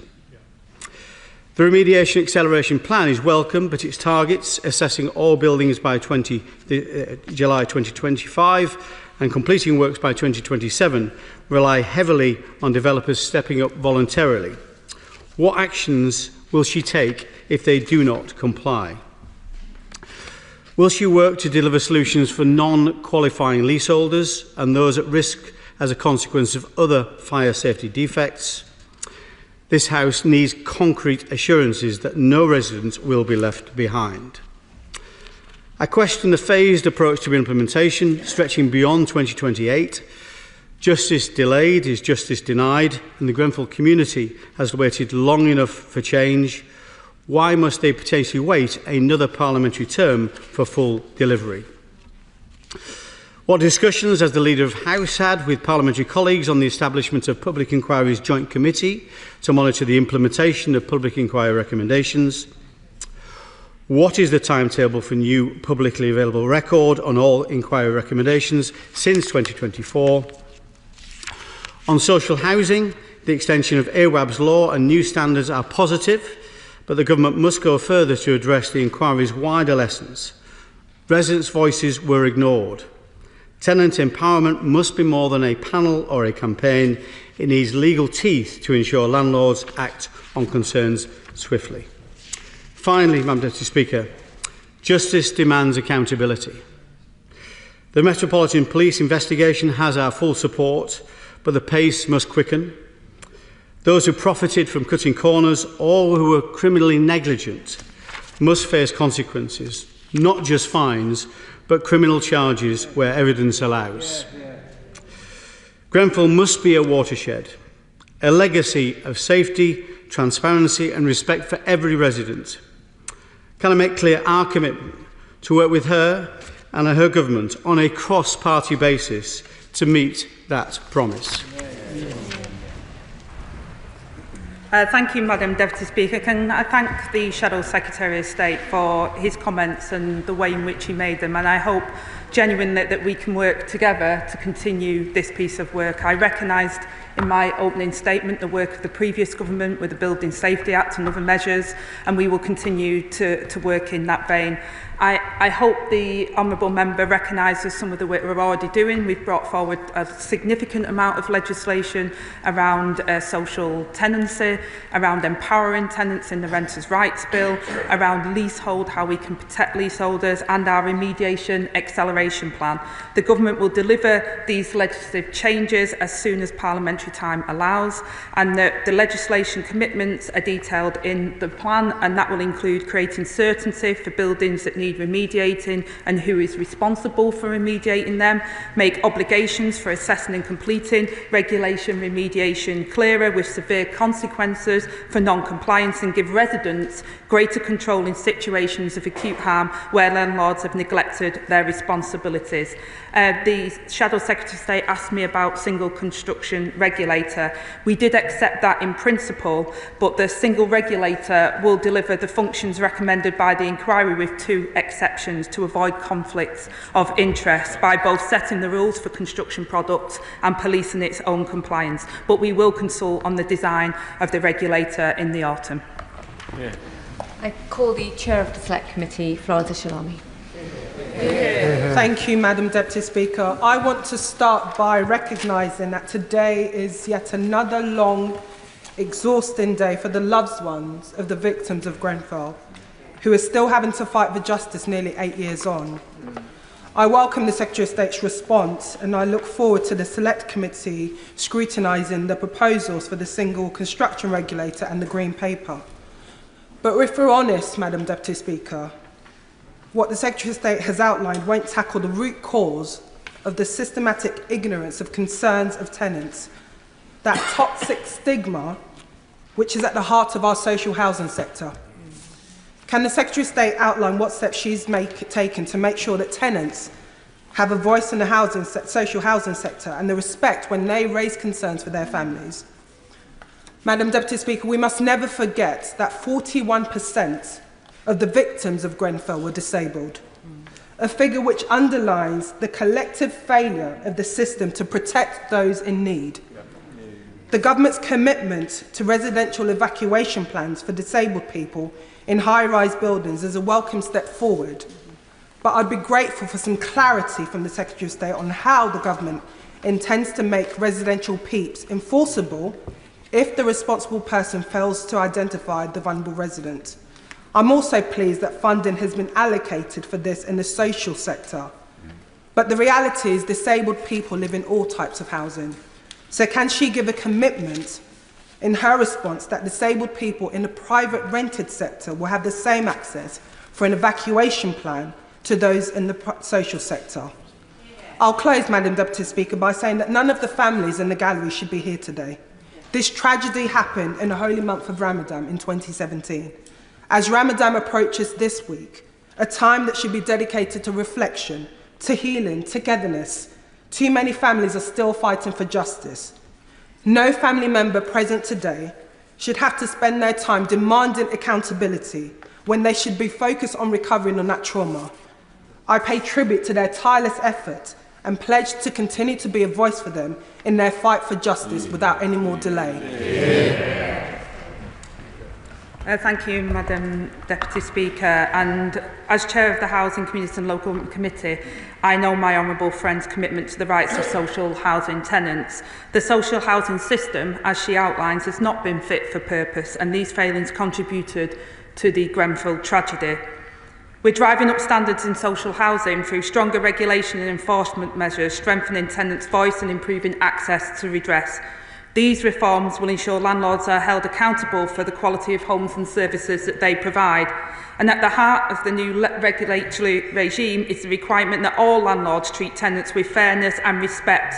Social landlords are required to understand and provide information and support that recognises the diverse needs of their tenants, including those arising from protected characteristics and language barriers. And the Government will lay regulations as soon as possible this year on social housing provider funding made available this year for residential PEEPs. We will direct the regulator to set standards on competency and conduct of staff to ensure that tenants are treated with respect. At the national level, we have extended the Social Housing Residents Panel, which will help ensure that tenants' voices and experiences inform policy development. We will keep a new regulatory system under review. We will evaluate its effectiveness by 2028 to ensure it's delivering the improvements we needed. And also, we will set out further measures to strengthen residents' voices in the long-term housing strategy later this year. I call the Liberal Democrat spokesperson, Gideon Amos. Thank you, Madam Deputy Speaker. Liberal Democrats stand firmly with the many bereaved and their family members, as well as the immediate community, friends, neighbours, as they mourn the 72, including children who tragically lost their lives in 2017. Any steps regarding the changes to the building will be a deeply personal matter for that community, Madam Deputy Speaker. And any decisions regarding the future of the building, I know the Secretary of State will approach with due respect for the local community, survivors and victims. We welcome, therefore, the Government's decision to work with the Grenfell Memorial Commission to design a memorial and urge the Government to approach the discussions, as I'm sure she will, the Secretary of State will, with respect and sympathy to those who suffered. Liberal Democrats are also concerned that as we approach 8 years on from Grenfell, there are still thousands of people in the UK living in buildings with dangerous cladding. The Grenfell inquiry provided a detailed look at the facts leading up to the night of the 14th of June 2017, including underlying causes of the fire, where mistakes were made, the condition of the tower, the response to the public and emergency services. And with regard to the recommendations to the architectural profession, I refer the House to my register of interests as a member of the Royal Institute. There are lessons, though, to be learned for every authority in the land. And we recognise the previous government provided funding to start this process, which is now slowly being allocated to deal with cladding, but now it's time to accelerate that vital work to make all buildings safe. We're concerned that too many developers and building owners are passing the costs of remediation work onto tenants and leaseholders, which puts many at serious financial risk. Liberal Democrats endorse all 57 recommendations of the Grenfell Phase 2 report from Sir Martin Morbick, which includes pointing to creating a legally enforceable order to remediate premises so they are safe on pain of criminal sanction. But we need to take further steps to guard against commercial interests overriding safety, as they did both in the testing of materials and in the enforcement of building regulations. And we would like to see more done to ensure that commerciality will not shockingly and disgracefully once again override interests of safety. It is time to invest in our housing stock so that the cladding is dealt with. It is time for justice for the victims and all those living in unsafe housing. Lib Dems stand ready to work across party to do so. Can I thank the Honourable Member for his commitment and his support in taking forward the recommendations that came from the inquiry, and also can I also thank him for his comments in regards to ensuring that we take decisions about the future of Grenfell in the most sensitive of ways, and I absolutely agree with the Honourable Gentleman, and I'm committed to taking the next steps respectfully and carefully with the community. I'm also continue to support the independent Grenfell Tower Memorial Commission, as the community choose a design team to work with them on designing a memorial. Can I also agree with him that the priority is that we have to work at pace as quick as we possibly can, Madam Deputy Speaker, because this work is urgent and we're working as quickly as possible. Some of the inquiry recommendations are wide-reaching and some will require further work, including public consultation before they can be delivered. But where we can work quickly, like the machinery of government change, moving fire to my department as an example, we're committed to do that as well. Hopefully the Honourable Gentleman has heard my words on the acceleration of remediation, our action plan there, and also I agree entirely with his comments, and hopefully that was respected in my response earlier around commerciality not taking precedent or having any control over safety. Safety must come first, and this government is committed to that. Joe Powell. Thank you, Madam Deputy Speaker, and I thank the Deputy Prime Minister for her statement today and the Prime Minister for his statement on September 4th that made clear that the lessons from Grenfell are central to this government's mission. Today is another painful step towards truth, justice and change for the bereaved families of the 72 people who lost their lives at Grenfell, the survivors and the community in my constituency of Kensington and Bayswater, many of which who have joined us here today, and I pay tribute again to their strength and resilience. The fight for justice, now nearly 8 years long, will continue after today and every day until we have criminal prosecutions and true accountability for those responsible, including those companies referenced in the inquiry report. I know the government has looked seriously at the inquiry recommendations, and I welcome the commitment to meaningful change across all of them. But it does remain the case that recommendations from public inquiries too often fail to be implemented. Indeed, if the lessons from previous fires had been learned, including Lakanal House in 2009, then lives would have been saved.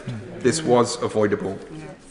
So can the Deputy Prime Minister assure me that the government will consider a strong mechanism of oversight to ensure accountability for implementing what has been set out today, so it lasts beyond any one government and leads to real change? And will she also provide further detail on how she plans to ensure accountability for the Royal Borough of Kensington and Chelsea, given their culpability before, during and after the fire, and the desperately needed change in their culture and the improvement in the quality of services today in our community? Can I thank my honourable friend and pay tribute to the way in which he has constructively challenged and worked with us on behalf of his constituents. I know this report has been great personal significance for his constituents, and I pay tribute to his dedicated work as an advocate in calling for truth, justice and change for the Grenfell community. And I agree that robust oversight of government's implementation of the response is essential for this and all public inquiries. The system needs to be improved, and we are taking forward inquiries recommendations on oversight. We will create a publicly accessible record on Gov.uk of recommendations made by public inquiries since 2024, and we will consider making this a legal requirement as part of a wider review of the inquiries framework. For the Grenfell inquiry recommendations, my department will publish quarterly progress updates on gov.uk until they have all been delivered, and we will report annually to Parliament to enable members to scrutinise our progress and hold us to account. In terms of my honourable friend's comments in regard to the Council failed in some of its most fundamental duties, Madam Deputy Speaker, to keep residents safe, to listen to their concerns and respond effectively when disaster struck. They were right to apologise, but it's clear more must be done. I've welcomed the Council's commitment to improvement and culture change, and I've set my challenge to the leader of the Council to ensure that these improvements are a reality felt by the Council's residents, and I will continue to engage and keep an eye on that progress. Bob Blackman. Thank you, Madam Deputy Speaker, and I welcome the Secretary of State's statement today, and indeed all of our thoughts are, of course, are with the victims and the families of the victims, and I know she will keep us up to date with what is going to happen in terms of a permanent memorial. The key issue here, the big failure that she hasn't spoken about, was of course the testing regime for the products that were put on Grenfell and buildings up and down this country. And the signing off of those testing regimes where firms deliberately cheated on the system, and indeed they were still signed off as being safe. So will she undertake to ensure that the safety mechanisms and testing of products in systems is actually undertaken so that we can ensure that the buildings for the future and the buildings we've got already will be made safe and safe for the residents that live in them? I thank the honourable gentleman for his comments, and I absolutely agree with what he says. The government is committed to a system-wide reform of the construction products regime, ensuring that we address the significant gaps that the Grenfell inquiry and the independent review of construction product testing have exposed. The construction products green paper that we have published today is a significant step forward towards a construction products regime that has public safety at its heart, and I hope we can continue to work cross-government and cross this House to make sure that we have a system that is fit for purpose for the future. Andy Slaughter. Thank you, Madam Deputy Speaker. Would the Secretary of State go a little further than she did to my honourable friend, the member for Kensington and Bayswater? It's good that she's going to have a publicly accessible record of recommendations. Will she commit to what the charity inquest and many others have asked for, which is a national oversight mechanism, i.e. a body which collates, analyses and follows up on the recommendations of inquiries and inquests, because otherwise there is a real danger that these recommendations and others will gather dust on the shelf. I thank my honourable friend for his question, and I heard directly from members of the Grenfell community their call for the government to introduce a national oversight mechanism. We recognise this goes wider than Grenfell, and it is an important issue for other communities and families as well, that such as those that were affected by COVID-19 and the blood scandal. We're considering this in the year ahead as part of the measures to strengthen public inquiries, and the government will listen to the views of the affected families as part of this consideration. Julie Lopez. Thank you, Madam Deputy Speaker. Now, the Grenfell tragedy was an appalling one, but it also threw a blanket of uncertainty over countless residents in many of our constituencies who are trapped in cladded properties. So when I hear the Deputy Prime Minister talk about a new regulatory regime and change, I confess I feel very nervous that any changes to the regulatory regime will throw further uncertainty over those who are still trapped in their homes. So can she provide assurances to the House that any move she makes will not create further uncertainty about the standards to which buildings need to be remediated? And then can I also highlight to her the case of my constituents in Harrow Wood who had their buildings assessed by a fire risk assessor who was subsequently struck off. Those people that thought they were going to be released from this terrible stasis are now back to not knowing where they stand. So can she please also look into these concerns? Thank you, Madam Deputy Speaker.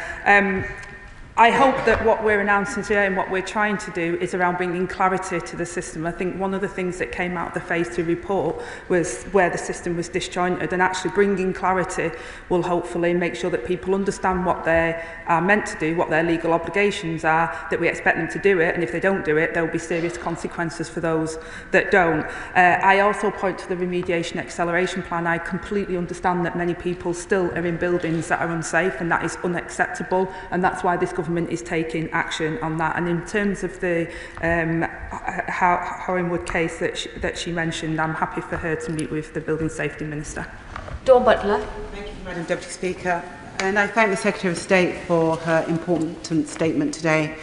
The people of Grenfell were treated badly because of who they were and what they looked like and how much they earned.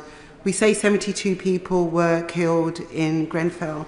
The police are holding ashes to which they have no name. And nobody should have to go through this. The family should never have to go through this. This should never happen again. So will the Secretary of State agree with me that, as well as the CEOs of the companies, all of the people in the council who treated the residents badly and did not listen to them because of what they looked like, everybody needs to be held accountable? Well, I absolutely agree with my honourable friend. And at the heart of the new regulatory regime is the requirement that all landlords treat their tenants with fairness and respect and take action. as that the services they provide are fair and equitable outcomes. Social landlords are required to understand and provide information and support that recognises the diverse needs of their tenants, including those arising from protected characteristics. This hasn't been so in the past, Madam Deputy Speaker, and if I'm honest, it doesn't feel, when I speak to the residents of the community, that it is that today, and that's why I've pushed the Council in that particular area, and that's why this government is bringing forward legislation that says we respect people, whether they're social tenants or whether they're private tenants. They deserve a safe and secure home and be treated with dignity and respect. Tim Farron. Madam Deputy Speaker, I welcome the Deputy Prime Minister's statement and indeed the moves generally towards centralised regulation and improved safety. Doesn't the report just serve as a single act of shame for this country? As she has just alluded to, it reveals that it has been considered that the safety and the quality of social housing matters less, because the people who live in social housing matter less. Shouldn't there be a matter of deep national repentance of that point of view, which has been the case really since the decline in standards of building since the 1960s? So as she seeks to tackle this, has she spoken to, and is she continue to speak to, her Right Honourable friend, the Chancellor of the Exchequer, because there is a cost involved in making sure that we build to a high standard as we did in the immediate post-war period, whilst also expanding the number of social rented homes, particularly in parts of the country where build costs are more expensive, like London and like the Lake District. Well, I thank the honourable gentleman for the way in which he articulates something that I am still dismayed to this day that archaic attitudes toward people in social tenancy is considered in that way. I was a social tenant for a very long time and grew up in a council house, and the way in which these people were treated, especially after this report. I ask anyone who works in social housing, Madam Deputy Speaker, to read the report, at least read the executive findings if they don't want to go through the chapters that I went through. The horrifying way that people were treated that Sir Martin outlines in his report, and that is a shame for our country, and we must do better, and hopefully the legislation we're bringing forward will bring about a cultural change. And I absolutely agree with him that social housing should be of high quality and safe. It should be affordable, it should be warm, and that's why this government will continue to do that. Safety will not be compromised in building 1.5 million homes, and nor will the 1.5 million homes compromise us on bringing homes that are currently not at standard up to standard, because we've all seen the reports, Madam Deputy Speaker, we've all seen on the television the programmes where people are still living in damp and mouldy properties. That has to end. Ben Coleman. Speaker, I also very much welcome the statement by the Deputy Prime Minister. The people who lived in Grenfell Tower and the people in my constituency in Chelsea and Fulham who stands shoulder to shoulder with them. The people have suffered hugely and the pain is still felt throughout the whole community. And I'm delighted to hear my honourable friend, the member for Kensington Bayswater, highlighting again the culpability of the local council and of the contractors, and there is much for the council to do, I know from my own experience, to improve the way that it respects and deals with people living in social housing. I'd also like, if I may, to pick up on the point made very powerfully by my honourable friend from Vauxhall and Camberwell about disabled people, 15 of whom died in the Grenfell Tower because they had no personal emergency evacuation plan. And I welcome, as my honourable friend did, I welcome the Deputy Prime Minister's commitment to introduce regulation to improve the fire safety and evacuation of disabled and vulnerable people. But may I ask her, when will we see the details? Will this apply to all disabled residents wherever they live? What legal weight are these regulations going to have so that we can be absolutely sure that all is being done to ensure that we do not get a situation where disabled people do not have the evacuation plans they need to escape in the event of a terrible fire such as Grenfell? I thank my honourable friend for those comments, and he's absolutely right. And since taking office, we have ensured that all of the outstanding Phase 1 recommendations were fully considered and responded to. The government announced on the 2nd of September 2024 that a residential peaks policy would be taken forward. We also committed funding for it, Madam Deputy Speaker, and the government will lay regulations as soon as possible with social housing providers funding made available this year. This policy aims aims to improve the fire safety and evacuation of disabled, vulnerable residents in high-rise and higher-rise residential buildings in England by providing residents with disability and impairments with a person-centred risk assessment to identify appropriate equipment and adjustments, to aid their fire safety evacuation, a residential PEEP statement that records what vulnerable residents should do in the event of a fire, and information for fire and rescue services in case they need to undertake evacuation, and will continue to keep this under review. Sir Julian Smith. Madam Deputy Speaker, I return the House to my declaration of voluntary interests. Can I commend the Deputy Prime Minister for the sensitivity that she is and the way she's approaching this, both with families and in the House today. As she knows, mediation efforts being led by Lord Neuberger and others with residents of Grenfell, I genuinely believe mediation in this situation is of massive value. I realise much of this is in the legal sphere, but would she commit in any way she can and the government can to supporting these mediation efforts? I thank the honourable gentleman for his question. I think it's absolutely right that we look at all options, and I'm happy for him to take that up with our Safety Minister as well. But we want to continue to support the community. The community have been through so much. I visited that site, Madam Deputy Speaker. I saw the head teachers of the school where children who were not even born when the tragedy happened are still having the effects of the trauma today. So we're committed to supporting the community, the bereaved and the survivors as long as it takes. Ruth Cadbury. Thank you, Madam Deputy Speaker, and I also thank the Deputy Prime Minister for her response to the report on Grenfell and the tragedy. Madam Deputy Speaker, flats in a large leasehold block in my constituency were given a B2 EWS1 certificate by Adam Kisiak of Trifire Limited. He and Trifire have now been investigated for potential malpractice by the Institute of Fire Engineers. One of my constituents, a leaseholder in the block, told me that they don't know if their certificates are valid. They don't know whether they'll be able to be remediated through the Building Safety Fund, and they don't even know whether their block actually does still have a safety issue, quite apart from the fact that those needing to move can't sell because mortgage lenders won't lend. So, Madam Deputy Speaker, how and when can leaseholders like my constituents get the assurance they need and that there will be no more fire inspectors being allowed to get away with what Adam Kisiak did? Well, I thank my honourable friend for that very important question, and I'm sorry for the situation that her constituents found themselves in. I understand the relevant professional body is investigating the case that is mentioned, and it would be wrong of me to comment on the specifics, but we are working to encourage mortgage lenders to act proportionately to support leaseholders and buyers in buildings with EWS1s that mortgage lenders are not accepting, and where buildings in a remediation scheme or the leaseholder is protected by the Building Safety Act, we expect the 10 lenders who have signed the industry cladding statement to honour it and not require the EWS1. And if the member wants to speak to the Safety Minister on this particular case going forward, I'm sure he'd be happy to speak to her. Daisy Cooper. Thank you, Madam Deputy Speaker. I'd like to welcome the Deputy Prime Minister's statement today, and particularly welcome the Government's acceptance of the recommendation to professionalise and regulate fire engineers and assessors, not least because at the committee stage of the Fire Safety Bill, I tabled new Clause 2, which would have created a public register of fire risk assessors, and it would have done so 5 years ago. Had my amendment been accepted, we may have been able to avoid what is now the developing scandal of the issuance of potentially fraudulent EWS1 certificates by Trifire, which could now have a devastating impact on thousands of leaseholders, including some in my constituency of St Albans.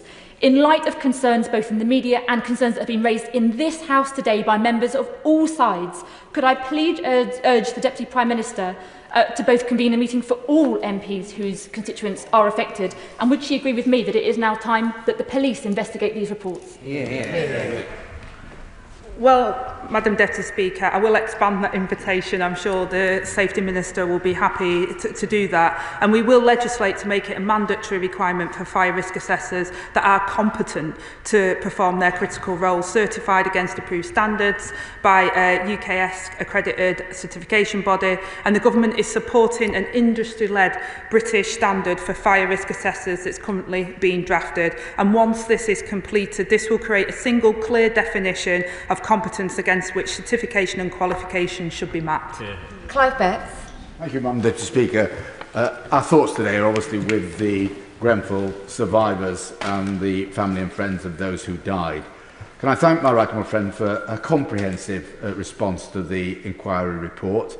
I think I agree with everything she said, but I want one point of clarification and one of pushing her to go a little bit further, if I could. First of all, on clarification, she's rightly said it's really important that we respect and value social housing tenants and treat them equally.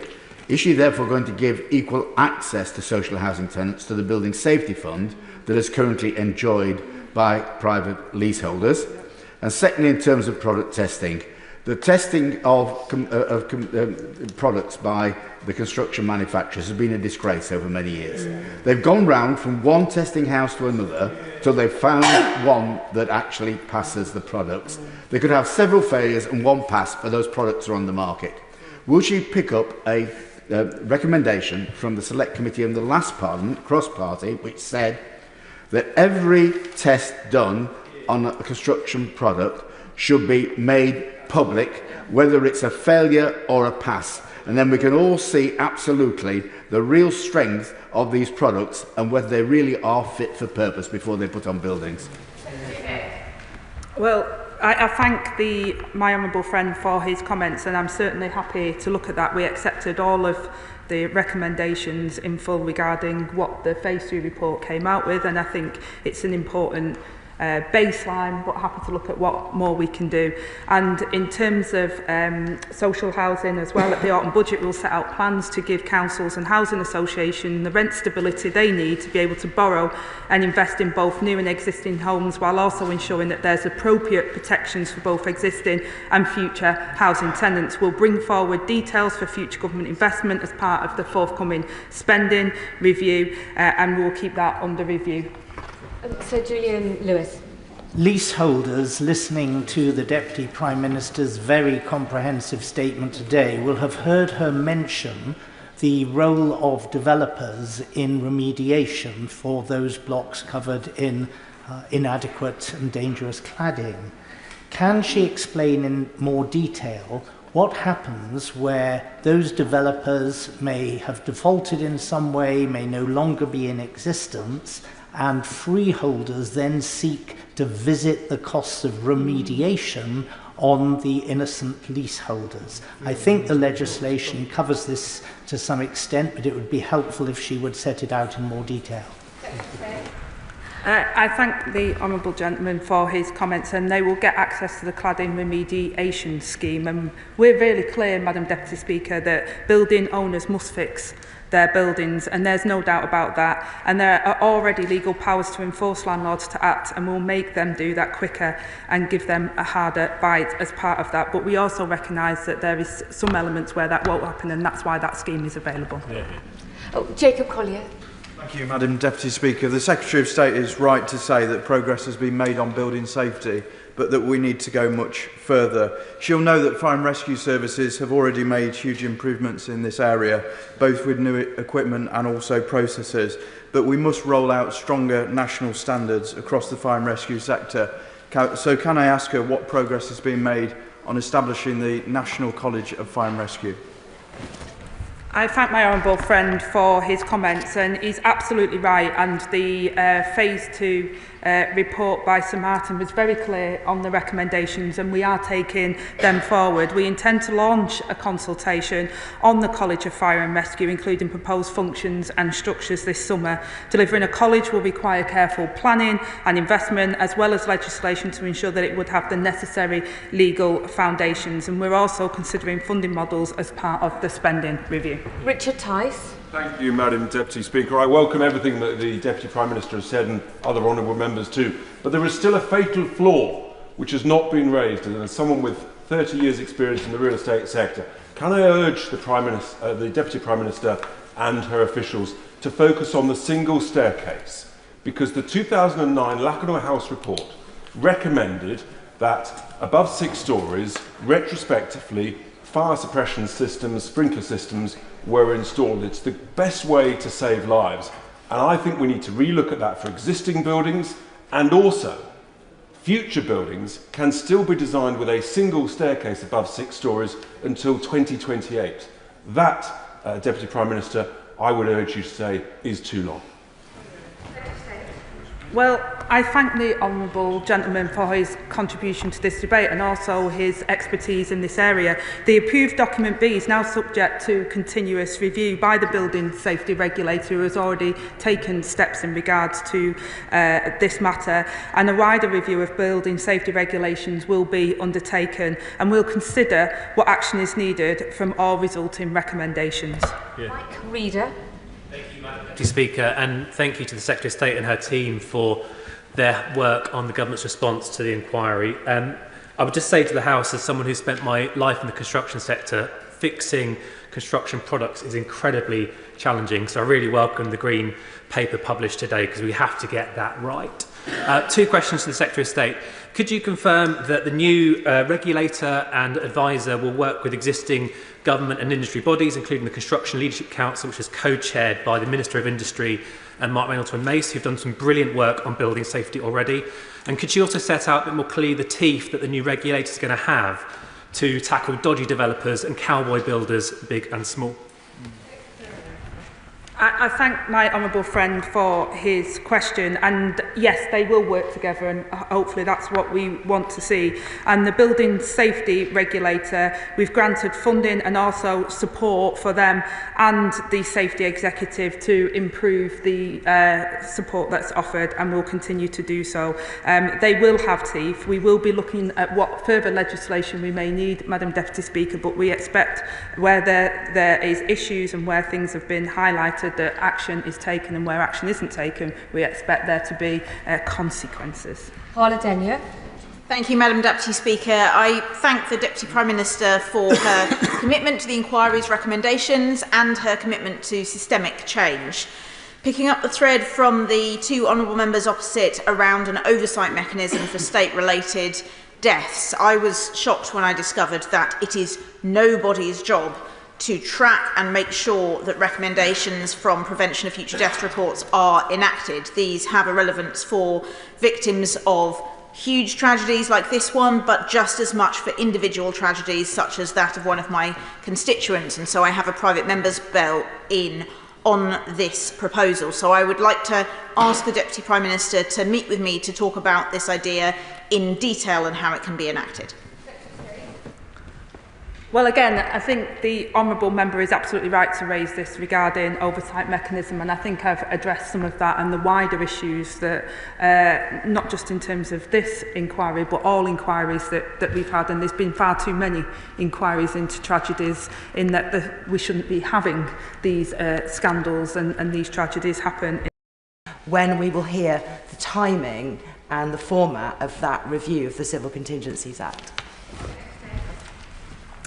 Well, again, we looked at the Civil Contingency Act and also the Category 1 training, and we've said that we accept and we will take them forward. We want to do it as quickly as possible, and we'll be working with local partners to scope progress for local authorities on training, and working with all other departments to make sure we can do that as quickly as possible. And I also commend her for her comments in regard to social housing tenants. I hope, Madam Deputy Speaker, listening to members from all across this House today that represent their constituents, that those outside of the House are listening.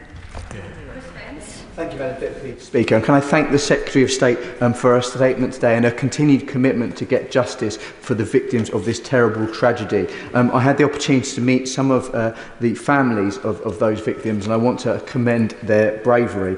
I will also, of course, take this opportunity to pay tribute to my constituent, Rod Wainwright, who was one of the first responders on that terrible morning. Does the Secretary of State agree with me we need to do more to support our emergency services like Rod and his colleagues who were also the victims of this terrible tragedy? And let me join with my honourable friend from Bent East from praying and hoping that we never have to see something like this again. Secretary of State.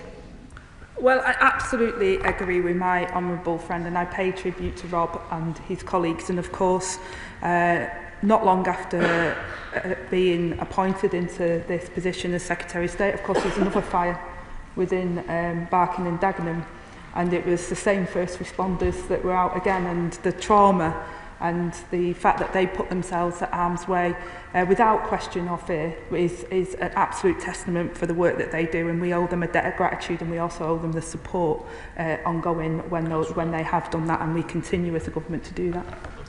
Final question, Jim Shannon.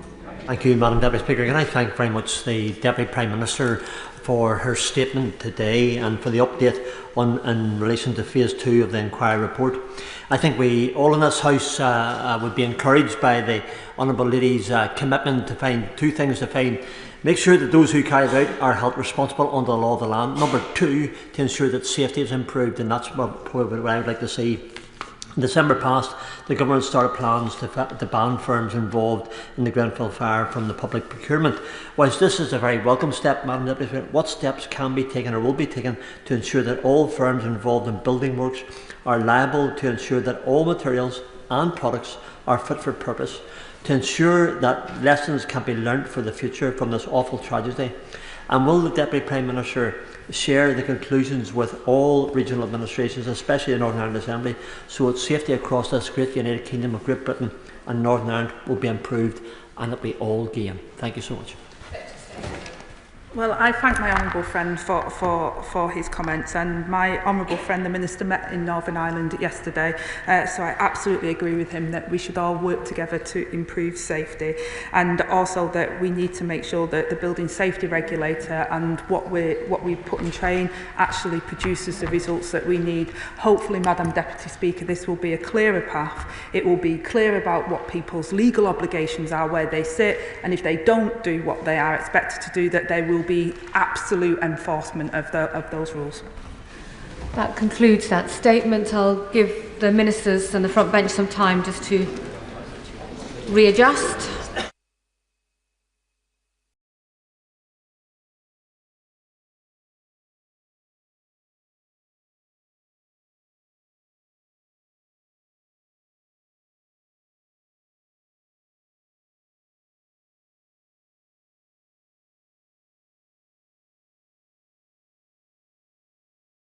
I'll have the 10-minute rule motion, and I call Sarah Coombs. Thank you, Madam Deputy Speaker. I beg to move that leave be given to bring in a bill to make provision for a review of certain offences relating to vehicle registration marks and for connected purposes, and I thank the Minister for Roads for being here at this debate today. When I got elected, I didn't expect to be a road safety campaigner, but since I became MP for West Bromwich, family after family have come to me having lost a husband or a mother or a son through other people's dangerous driving. Our roads are used by millions of people every day. They are vital to our communities, our economy, and to keep us connected. And most people drive safely and are just trying to take their kids to school, get to work, or do the weekly shop. But there are some selfish people who use our roads as racetracks, who care nothing about risking other people's lives, and who are evading capture using dodgy ghost number plates. It's one of the central missions of our Labour government to take back our streets and restore a sense of safety in our communities. We've invested millions to fill in potholes to reduce danger, and I hope we can now take action on something that's making our roads unsafe for all.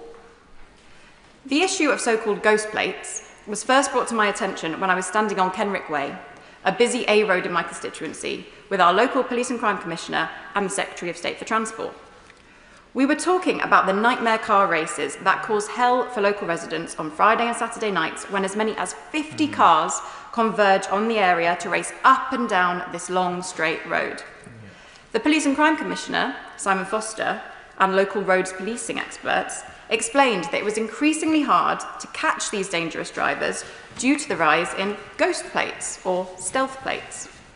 That was the first time I had ever heard of ghost plates, and I believe that today is the first time they've ever been raised in this House.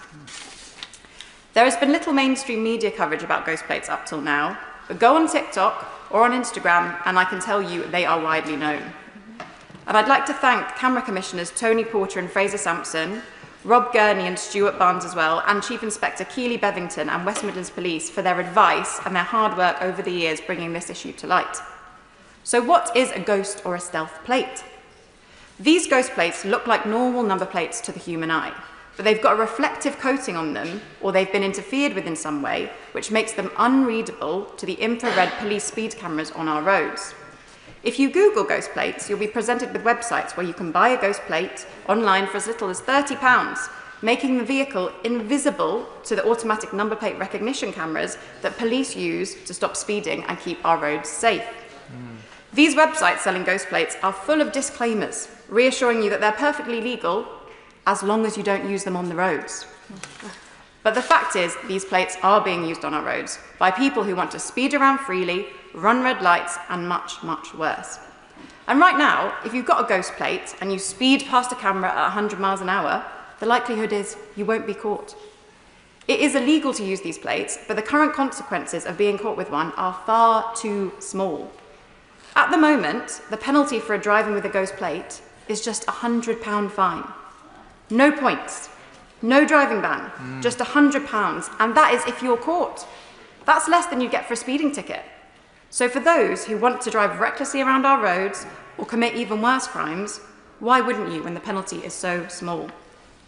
The scale of use of ghost plates is not yet widely known, although we do know there are major issues with clone plates and wider forms of dodgy plates.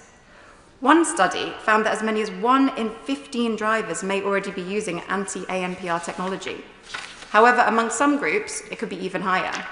One police exercise conducted in London examined more than 1,000 taxi and private hire vehicles and found 40% of those vehicles had ghost plates. Wolverhampton Council, my honourable friend is here from Wolverhampton now, is one of the local authorities taking a lead on this issue, and they are working with police to use new types of cameras to find and punish the drivers that are using these ghost plates.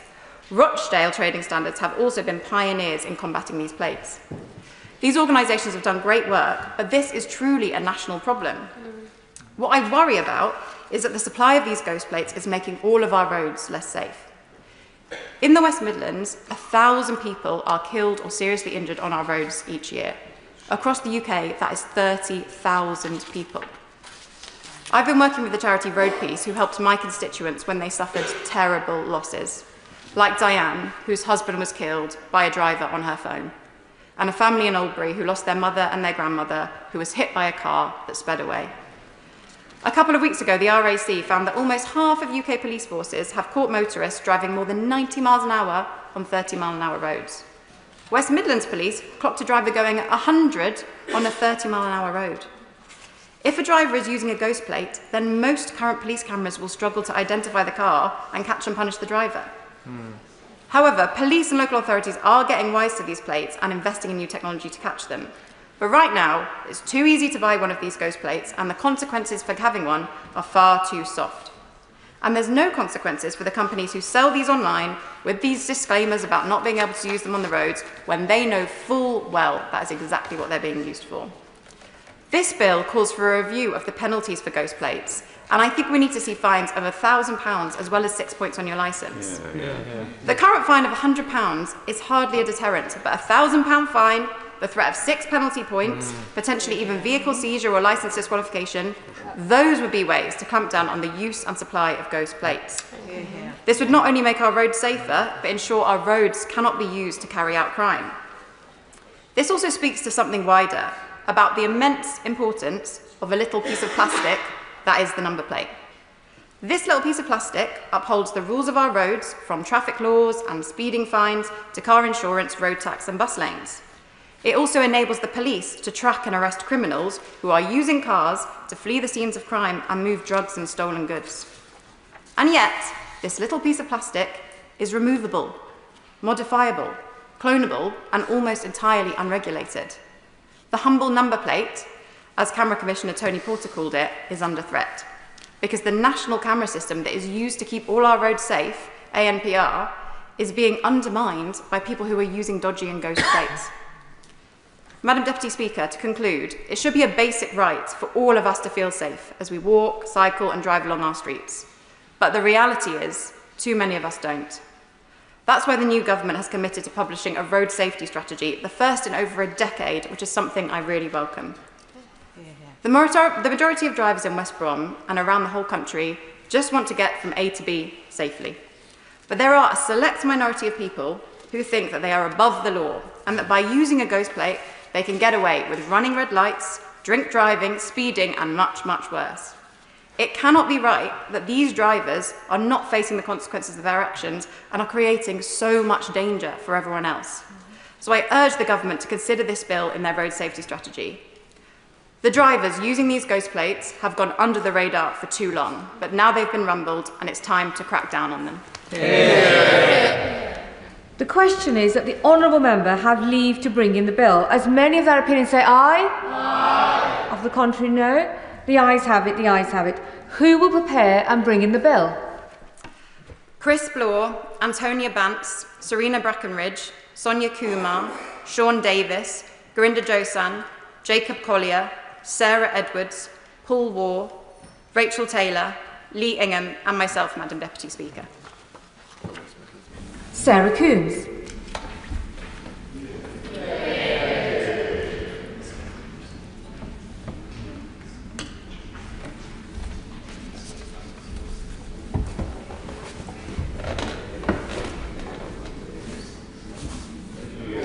Keep it straight now.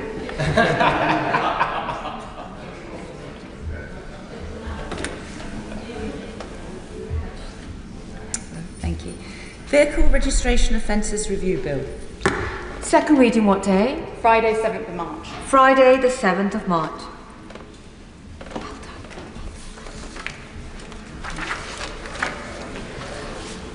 Now, motion number 2 on business of the House. Minister to move. Move formally. The question is as on the order paper. As many of that opinion say aye. Aye. Contrary, no. The ayes have it. The ayes have it.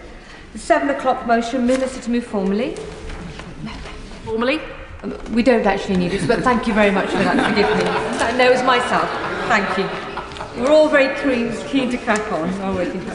We're now going on to the debate for this afternoon. We'll just let the front benches quickly shuffle over.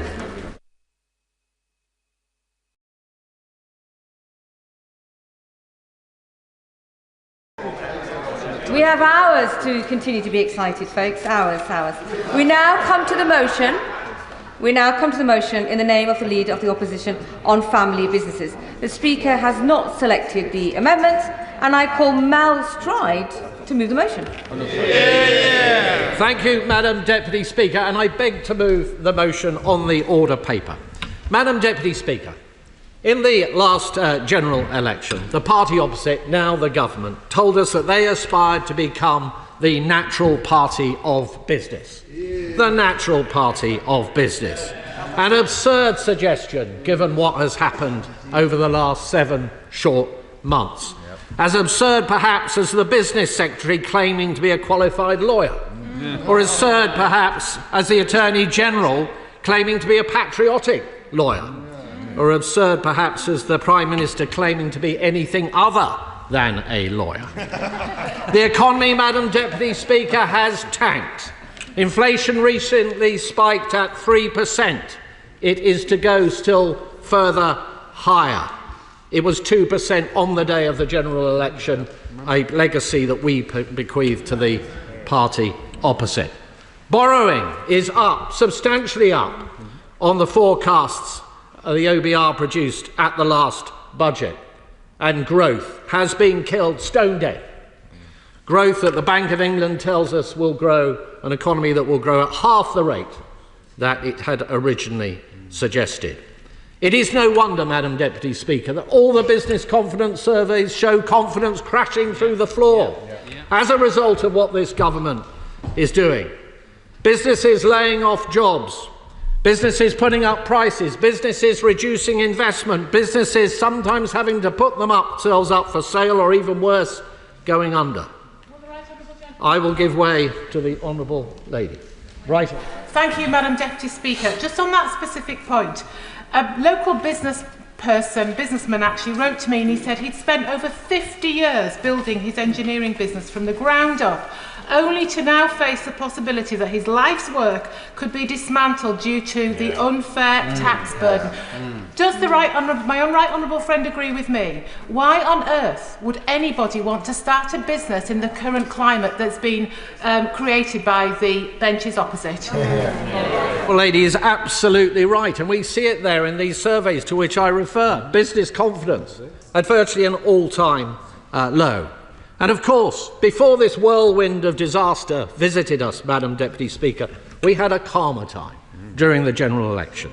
A Labour Party on best behaviour with business. A Labour Party with a manifesto that sought to reassure business. Indeed, explicitly ruled out the possibility of an increase in national insurance. A Labour Party that was on the prawn cocktail circuit, that was countenancing canapes and calm. The breathy seduction of the previous Shadow Chancellor. The Business Secretary hopping about in the background dispensing free legal advice to whoever cared to listen. With Labour, Madam Deputy Speaker, everything seemed possible. Business would be safe in their tender hands, but it wasn't. Trust was destroyed, the wrong decisions were taken. And why? Because the front bench opposite has not a jot of real-world business experience sitting there at all. In fact, around the cabinet table, less than half of those present have had any experience in the private sector whatsoever. Far from being the natural party of business, Madam Deputy Speaker, this is the most anti-business government in modern political history. Madam Deputy Speaker, the British Chamber of Commerce in its surveys shows that tax is now the #1 concern of businesses. The Federation of Small Businesses says that in the last quarter of last year, business confidence hit the lowest level ever recorded in their surveys, save for the pandemic. It is almost as if just about the only way that small businesses have been created today is due to the shrinkage of larger ones. Firms crushed by the wrong policies. Take national insurance. This measure has not even commenced, as we know. It comes in April, and yet it is already driving down employment. It is already driving up prices and inflation. It is a ticking tax time bomb waiting to go off in early April. It affects the lowest paid the hardest. Those on part-time work will bear the brunt of this measure. Those sectors that are labour intensive. Hospitality in a moment.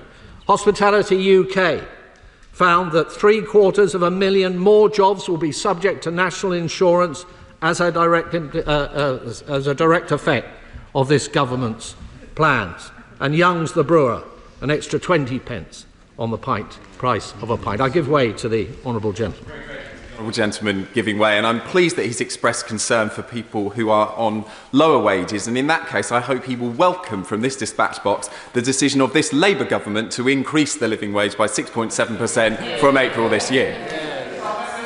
Centre of the party that increased the personal allowance and doubled it between 2010 and the present day, taking millions of people out of tax altogether, and the party that brought in the national living wage. We have done a great deal to support, particularly the lowest paid in our society. When it comes to... I will give way to the honourable gentleman. I'm very grateful to the Shadow Chancellor. Isn't the point here, it's the culmination of all the changes the Labour government being put in. This government has indeed raised national insurance and may need to do so in the future. But the key point is, it's all these ramifications, the living wage change, the cuts in the business rate relief, the red tape being put in with the Employment Rights Bill and the national insurance contributions all going up. It's that toxic concoction that's going to kill off growth that's a problem we have. Does he agree?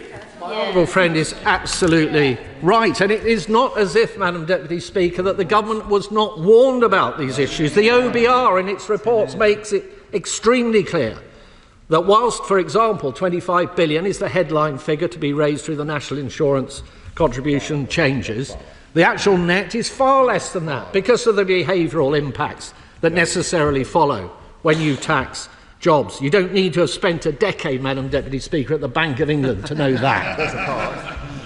National insurance increases lead to fewer jobs, lower wages, higher prices. And this government, of course, piling on the regulation with its Employment Rights Bill. And we know that that increases the risk of employing people at a time when the employment market itself is softening, I will in a moment, and putting an end to flexible working practices, which benefit many businesses, but also suit many of the people that benefit from them, particularly younger people and those who are more elderly. Given this, it is astonishing that this Chancellor has launched a tax raid on family businesses, and I give way to the honourable gentleman. Thank you, Madam Deputy Speaker. I do thank the Shadow Chancellor for giving way. Could he spell out the specific rights in the Employment Rights Bill that he believes and his party believes should not be afforded to working people in this country? For example, he asked a very fair question. To be put in a situation where employers will be fearful of taking on new hires because of the consequences that may follow, to have a situation where trade unions are going to be advantaged in the way that the bill suggests, the trade union paymasters that support perhaps the honourable gentleman, but certainly many of his colleagues, the minimum service standards legislation that we brought in, that this bill, as I understand it, will overturn. None of these things are going to be good for jobs. They're not going to be good for people searching for employment. They're not going to be good for businesses, and they're not going to be good for the UK economy. I'll give way one more time. I'm happy to declare interest, Madam Deputy Speaker, as a member of many proud trade unions, and my declaration is up to date and free for all to see. And I very much enjoyed the Shadow Chancellor's answer to my question, but perhaps I could pose it again, taking a lesson from his own lead, and he might want to answer it this time. What are the specific rights in the Employment Rights Bill that he and his party oppose? It's in the motion to say the Employment Rights Bill should be stopped. So what are the rights in that bill that he opposes working people having? Already answered, as he knows. Actually, to paraphrase the leader of his own party, I've already answered the honourable gentleman's questions. But I note his serial offence of being a member of several trade unions at the moment. But good of him to have disclosed that. Madam Deputy Speaker, the changes to business property relief are going to see the break-up of many family firms. Now, the government will say, of course, that it will only have an impact on the wealthiest estates because there is the £1 million threshold. But how many of those companies are going to have that cash or availability to that money to settle those particular liabilities? And the value, of course, within many businesses lies in their assets. And liquidating those assets to pay those kind of liabilities, given that those assets are often instrumental to the effective working of that firm, is an absurdity. And we also know that changes will damage businesses' ability to borrow against assets where there is a sword of Damocles hanging over their head by way of a potential future inheritance tax liability. Madam Deputy Speaker, research by CBI Economics for Family Business UK suggests that this policy may actually not even raise any money. Of those firms that are going to be impacted, the average company, those companies said that on average they would be investing 17% less in their business as a consequence of this measure. And in fact, 15% of those businesses that would be impacted said that they would sell their business altogether. The rules, of course, Madam Deputy Speaker, are going to be complex. There will be plenty of red tape. There will be legal advice to be taken from solicitors, yes, real ones. There will be some people that will pay through dividends on which they will already have been taxed. So they will be taxed twice. Tax on tax, as we know, is the Labour Party way. And Madam Deputy Speaker, William Lees-Jones of J.W. Lees, the long-established family brewery and pub operator in the North West, has said that the family business tax would, quote, inevitably reduce future investment in the company. But he goes on to say something else that is important, and I quote, It would also place our business at a considerable disadvantage to our competitors, who tend to be listed or owned by private equity, sometimes overseas. And so it is that British institutions, which in some cases have been in the same family for decades or indeed even centuries, may end up shutting down or being forced to sell to foreign buyers as a result of this single reckless policy. I'll give way to my honourable friend. I thank my honourable friend for giving way. What Labour do not seem to understand is that every business starts with an idea, with a hope, with a dream. The individual then puts their whole heart, their soul, and every working hour they have into building their business, often as a whole family endeavour over many generations. It is that, not just the economics and the jobs, which Labour are destroying. My honourable friend is absolutely right, and this is why the dearth of experience of entrepreneurship on the benches opposite really shows. And we see this not just with BPR, but agricultural property relief as well, the family farm being broken up. Years and generations of people struggling, working hard, whatever the weather, to grow those businesses, to provide the food that we need, swept asunder by a stroke of the Treasury's pen. And I give way to my honourable friend. I'm grateful again for him giving way. The Prime Minister was interviewed and said that the reason for doing this to farmers was to be able to give them the NHS that they might need. Only a week later, the £10 million fund that was there to support the mental health of farmers has been taken away. How does that stick in the throat of the farmers when they're told they're not a priority, food security is not a priority, and actually now they won't have the health service there in place, despite the tax that they're now going to ensue? The treatment, Madam Deputy Speaker, of our farmers by this government has been utterly atrocious.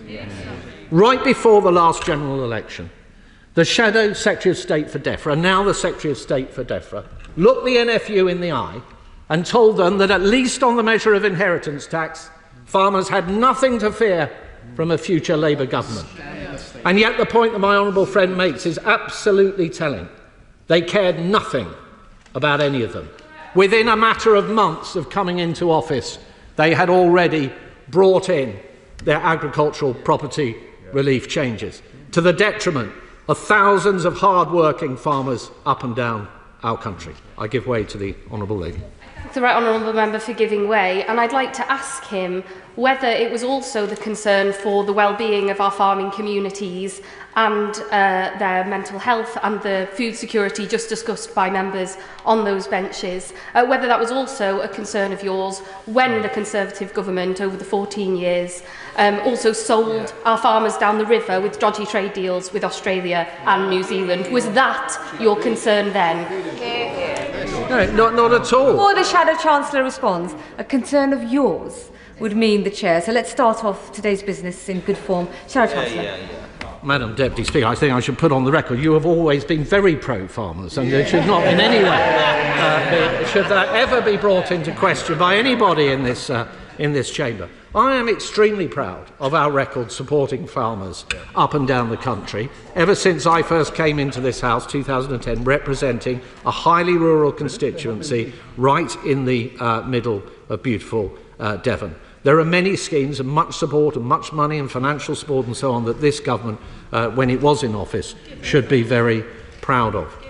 But we would, yes, who would like to get, give way to. I thank him for giving way, and I thought I'd let him, make some progress in his speech. It seems odd to hear a speech from the Conservative Party about the economy without a mention of Liz Truss. And now, of course, we have trade deals mentioned on the benches opposite. So I'll ask him very directly, does he think that the policies of Liz Truss, but he can't hear because you're shouting, not you, madam, they are shouting. Intervention should be very short. Come to a conclusion quickly. I'll ask him, does he think the policies of Liz Truss were good for business investment and confidence in the economy? Well, the honourable gentleman may or may not be aware that at the time of the mini-budget, I was the chair of the Treasury Select Committee. I had a lot to say about what was being proposed before it happened. I had a lot to say at the time that it happened, and I've had a lot to say since then, and all that is a matter for All that is a matter for the public record. If the honourable lady wants to intervene, I'm very, very happy to do so. But, Madam, or on that point, go on. Madam Deputy Speaker, I've been invited to make an intervention, so I'll just very quickly say that whilst the honourable gentleman was reasonably outspoken on the mini-budget, the same can't be said for his colleagues on the front bench.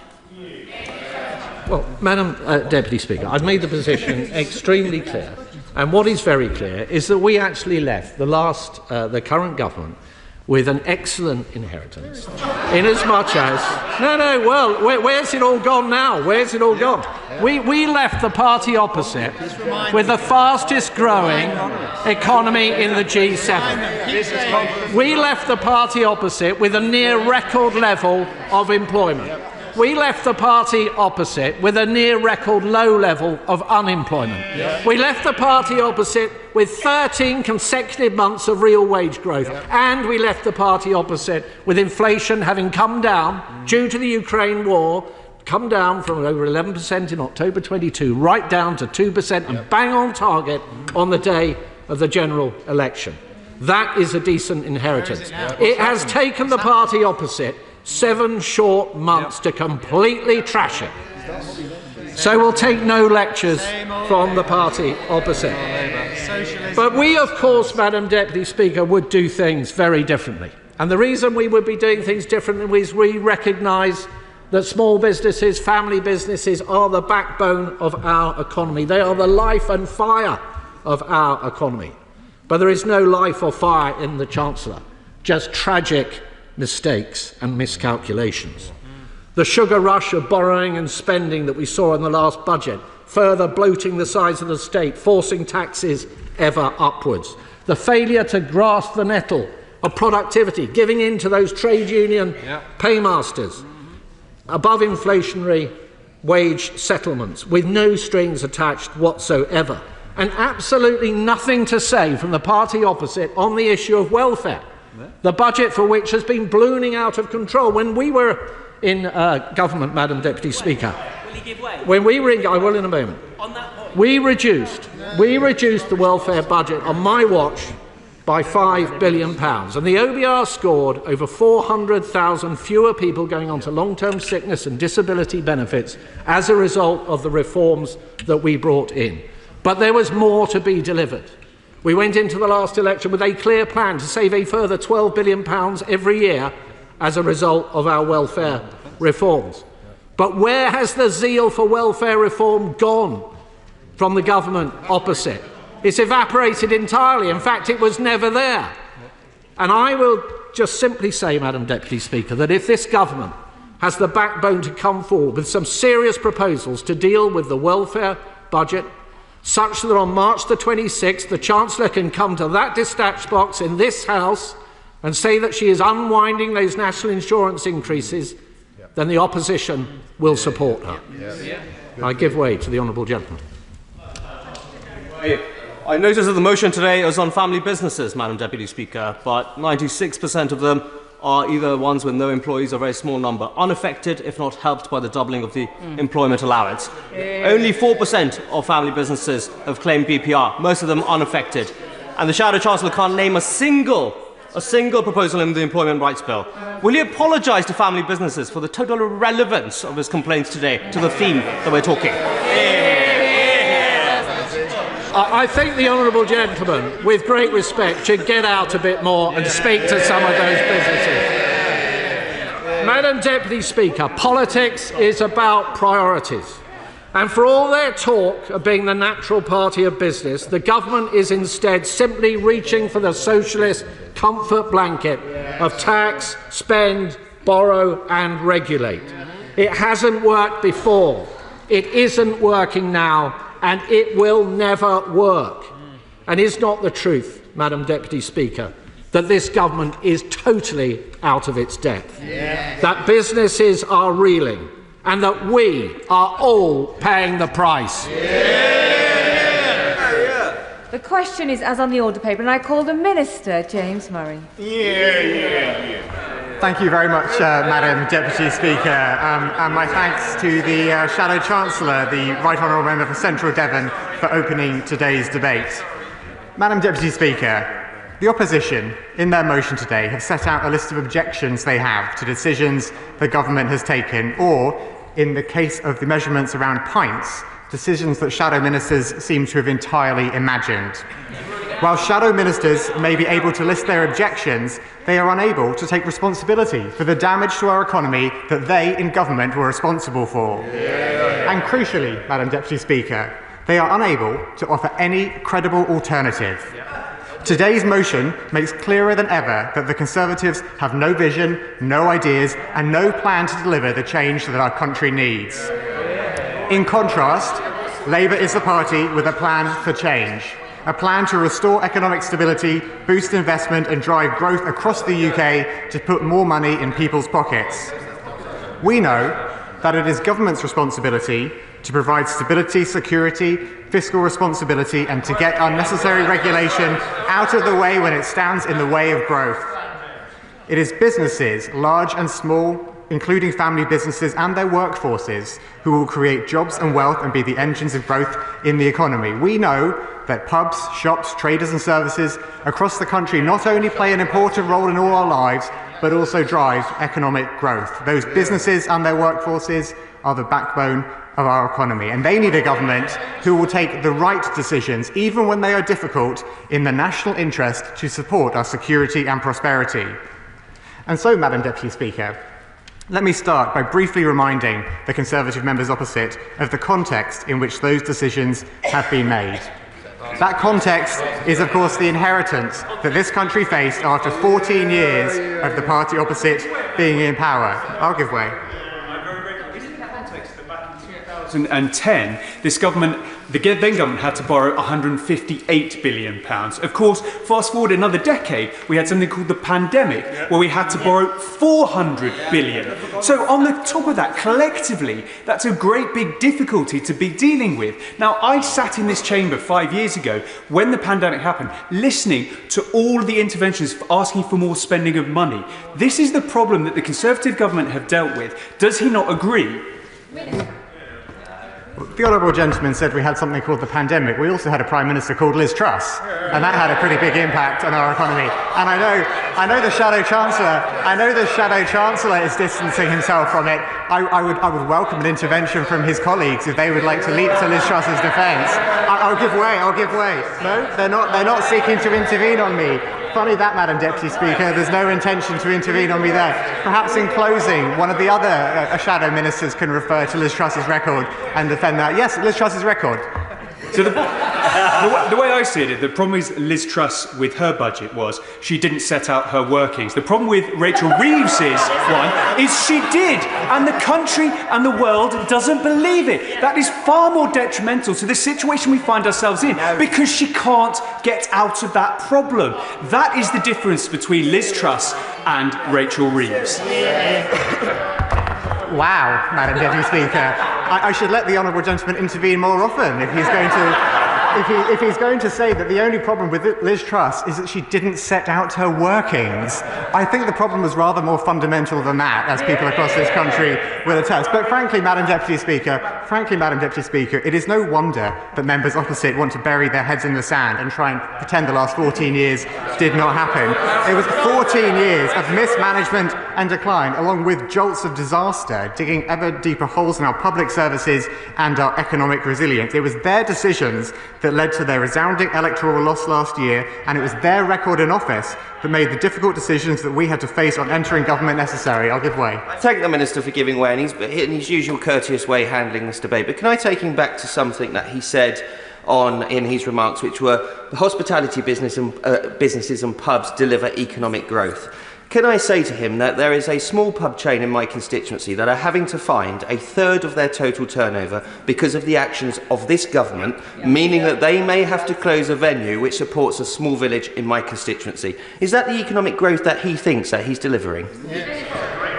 Well, I thank the honourable gentleman for his intervention, and with regards to the changes around employer national insurance, which I assume is what he was referring to, I'll come to that in a few moments in my remarks. But let me be absolutely clear about the context here, Madam Deputy Speaker, which is that no responsible government could have let things carry on the way they were. Yeah, that was simply not a tenable situation, and I think members of the opposite party know that. And that is why, at autumn budget, we took difficult but necessary decisions on welfare, spending and tax. And those decisions were vital steps towards restoring economic stability, fixing the public finances and supporting public finances.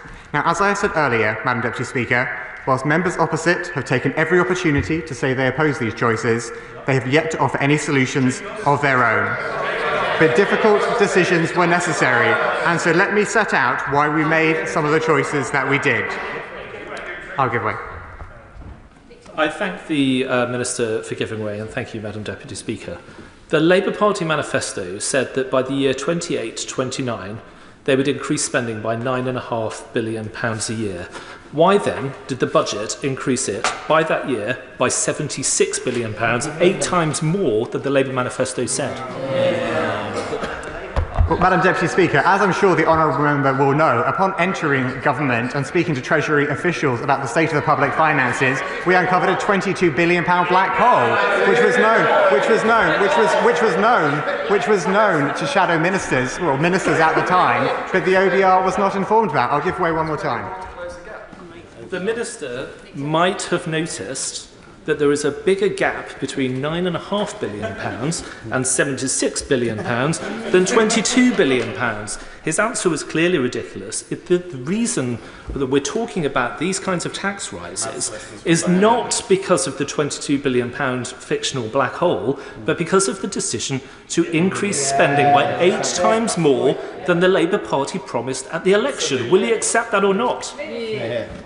So the honourable member's comments are clearly ridiculous. If he thinks a £22 billion black hole was fictional, it has a real-term consequences in terms of the pressure. I'm going to make some progress. I've been very generous in giving way to the honourable gentleman, but he will know that his colleagues on his benches who are in government were aware of the in-year spending pressures, and they chose not to share it with the Office of Budget Responsibility and thereby not share it with the British people. That is the truth of what we inherited, and that is why we had to take difficult decisions. Now, I'm going to turn to some of those difficult decisions which we had to take in the budget last year, because the opposition motion refers to the decisions we have taken on business property relief. Now, I assure him that the decision we took on this relief and on agricultural property relief were not taken lightly. The government recognises the role that these reliefs play, particularly in supporting small farms and family businesses, and that is why we chose to maintain these reliefs rather than abolishing them, meaning they maintain very significant levels of relief from inheritance tax beyond what is available to others. Indeed, the reliefs will remain more generous than the last time they were changed. The changes we are making mean that agricultural and business property reliefs will be better targeted and fairer. Madam Deputy Speaker, according to the most recent data from HMRC, 40% of agricultural property relief benefits the top 7% of estates making claim. It is a similar picture for business property relief, where more than 50% of business property relief is claimed by just 4% of estates making claims. These data bear out the fact that the benefit of the existing 100% relief on business and agricultural assets has become heavily skewed towards the wealthiest estates. It is neither fair nor sustainable to maintain such a large tax break for such a small number of the wealthiest claimants, particularly in light of the wider pressures on the public finances. And that is why we are changing how we target agricultural property relief and business property relief from April next year. Individuals will still benefit from the 100% relief for the first £1 million of combined business and agricultural assets. On top of this amount, there will be 50% relief, which means that inheritance tax will be paid at a reduced effective rate of up to 20% rather than the standard 40%. And of course, this sits on top of the other spousal exemption and nil rate bans which apply more widely within the inheritance tax system. Kilnside Farm in my constituency, run by Bob Milton, is only 36 acres in total, which is a tiny farm, yet is going to be subject to these new taxes. So how can he say that only 4% are going to be affected? Even the smallest farms in my constituency are going to be hit by this. Well, just to correct the honourable gentleman, I didn't say that only 4% were going to be affected. We've set out that around up to 520 estates claiming agricultural property relief, including those that also claim agricultural business property relief, expect to be affected in 26-27. That means that around 3/4 of estates will be unaffected and will not pay any more inheritance tax. All of the data on this has been set out in a letter from the Chancellor to the Treasury Select Committee, and if the honourable gentleman looks at that document, he'll see some of the stats that I'm referring to. I'll give way. Of those 500 or so that you've just explained will be the ones that have to pay this inheritance tax, do you have any idea what the number of those are small businesses compared to the large estates that you're seeking to challenge in this legislation? The data that I refer to is based on claims data, and this is an important point which comes up frequently when we have debates around agricultural property relief and business property relief, because if one were to consider assets that are owned by farmers or by other business owners, the actual value of the asset doesn't give you a guide to what claim might be made against inheritance tax, because that will depend on the ownership structure, on debt that might be owned, on what inheritances have happened earlier in people's lives, and so on. So the only data which can give you an indication about what impact these changes will be having from April 2026 is the claims data. Now, the data that I referred to earlier and that I referred to in response to the Honourable Gentleman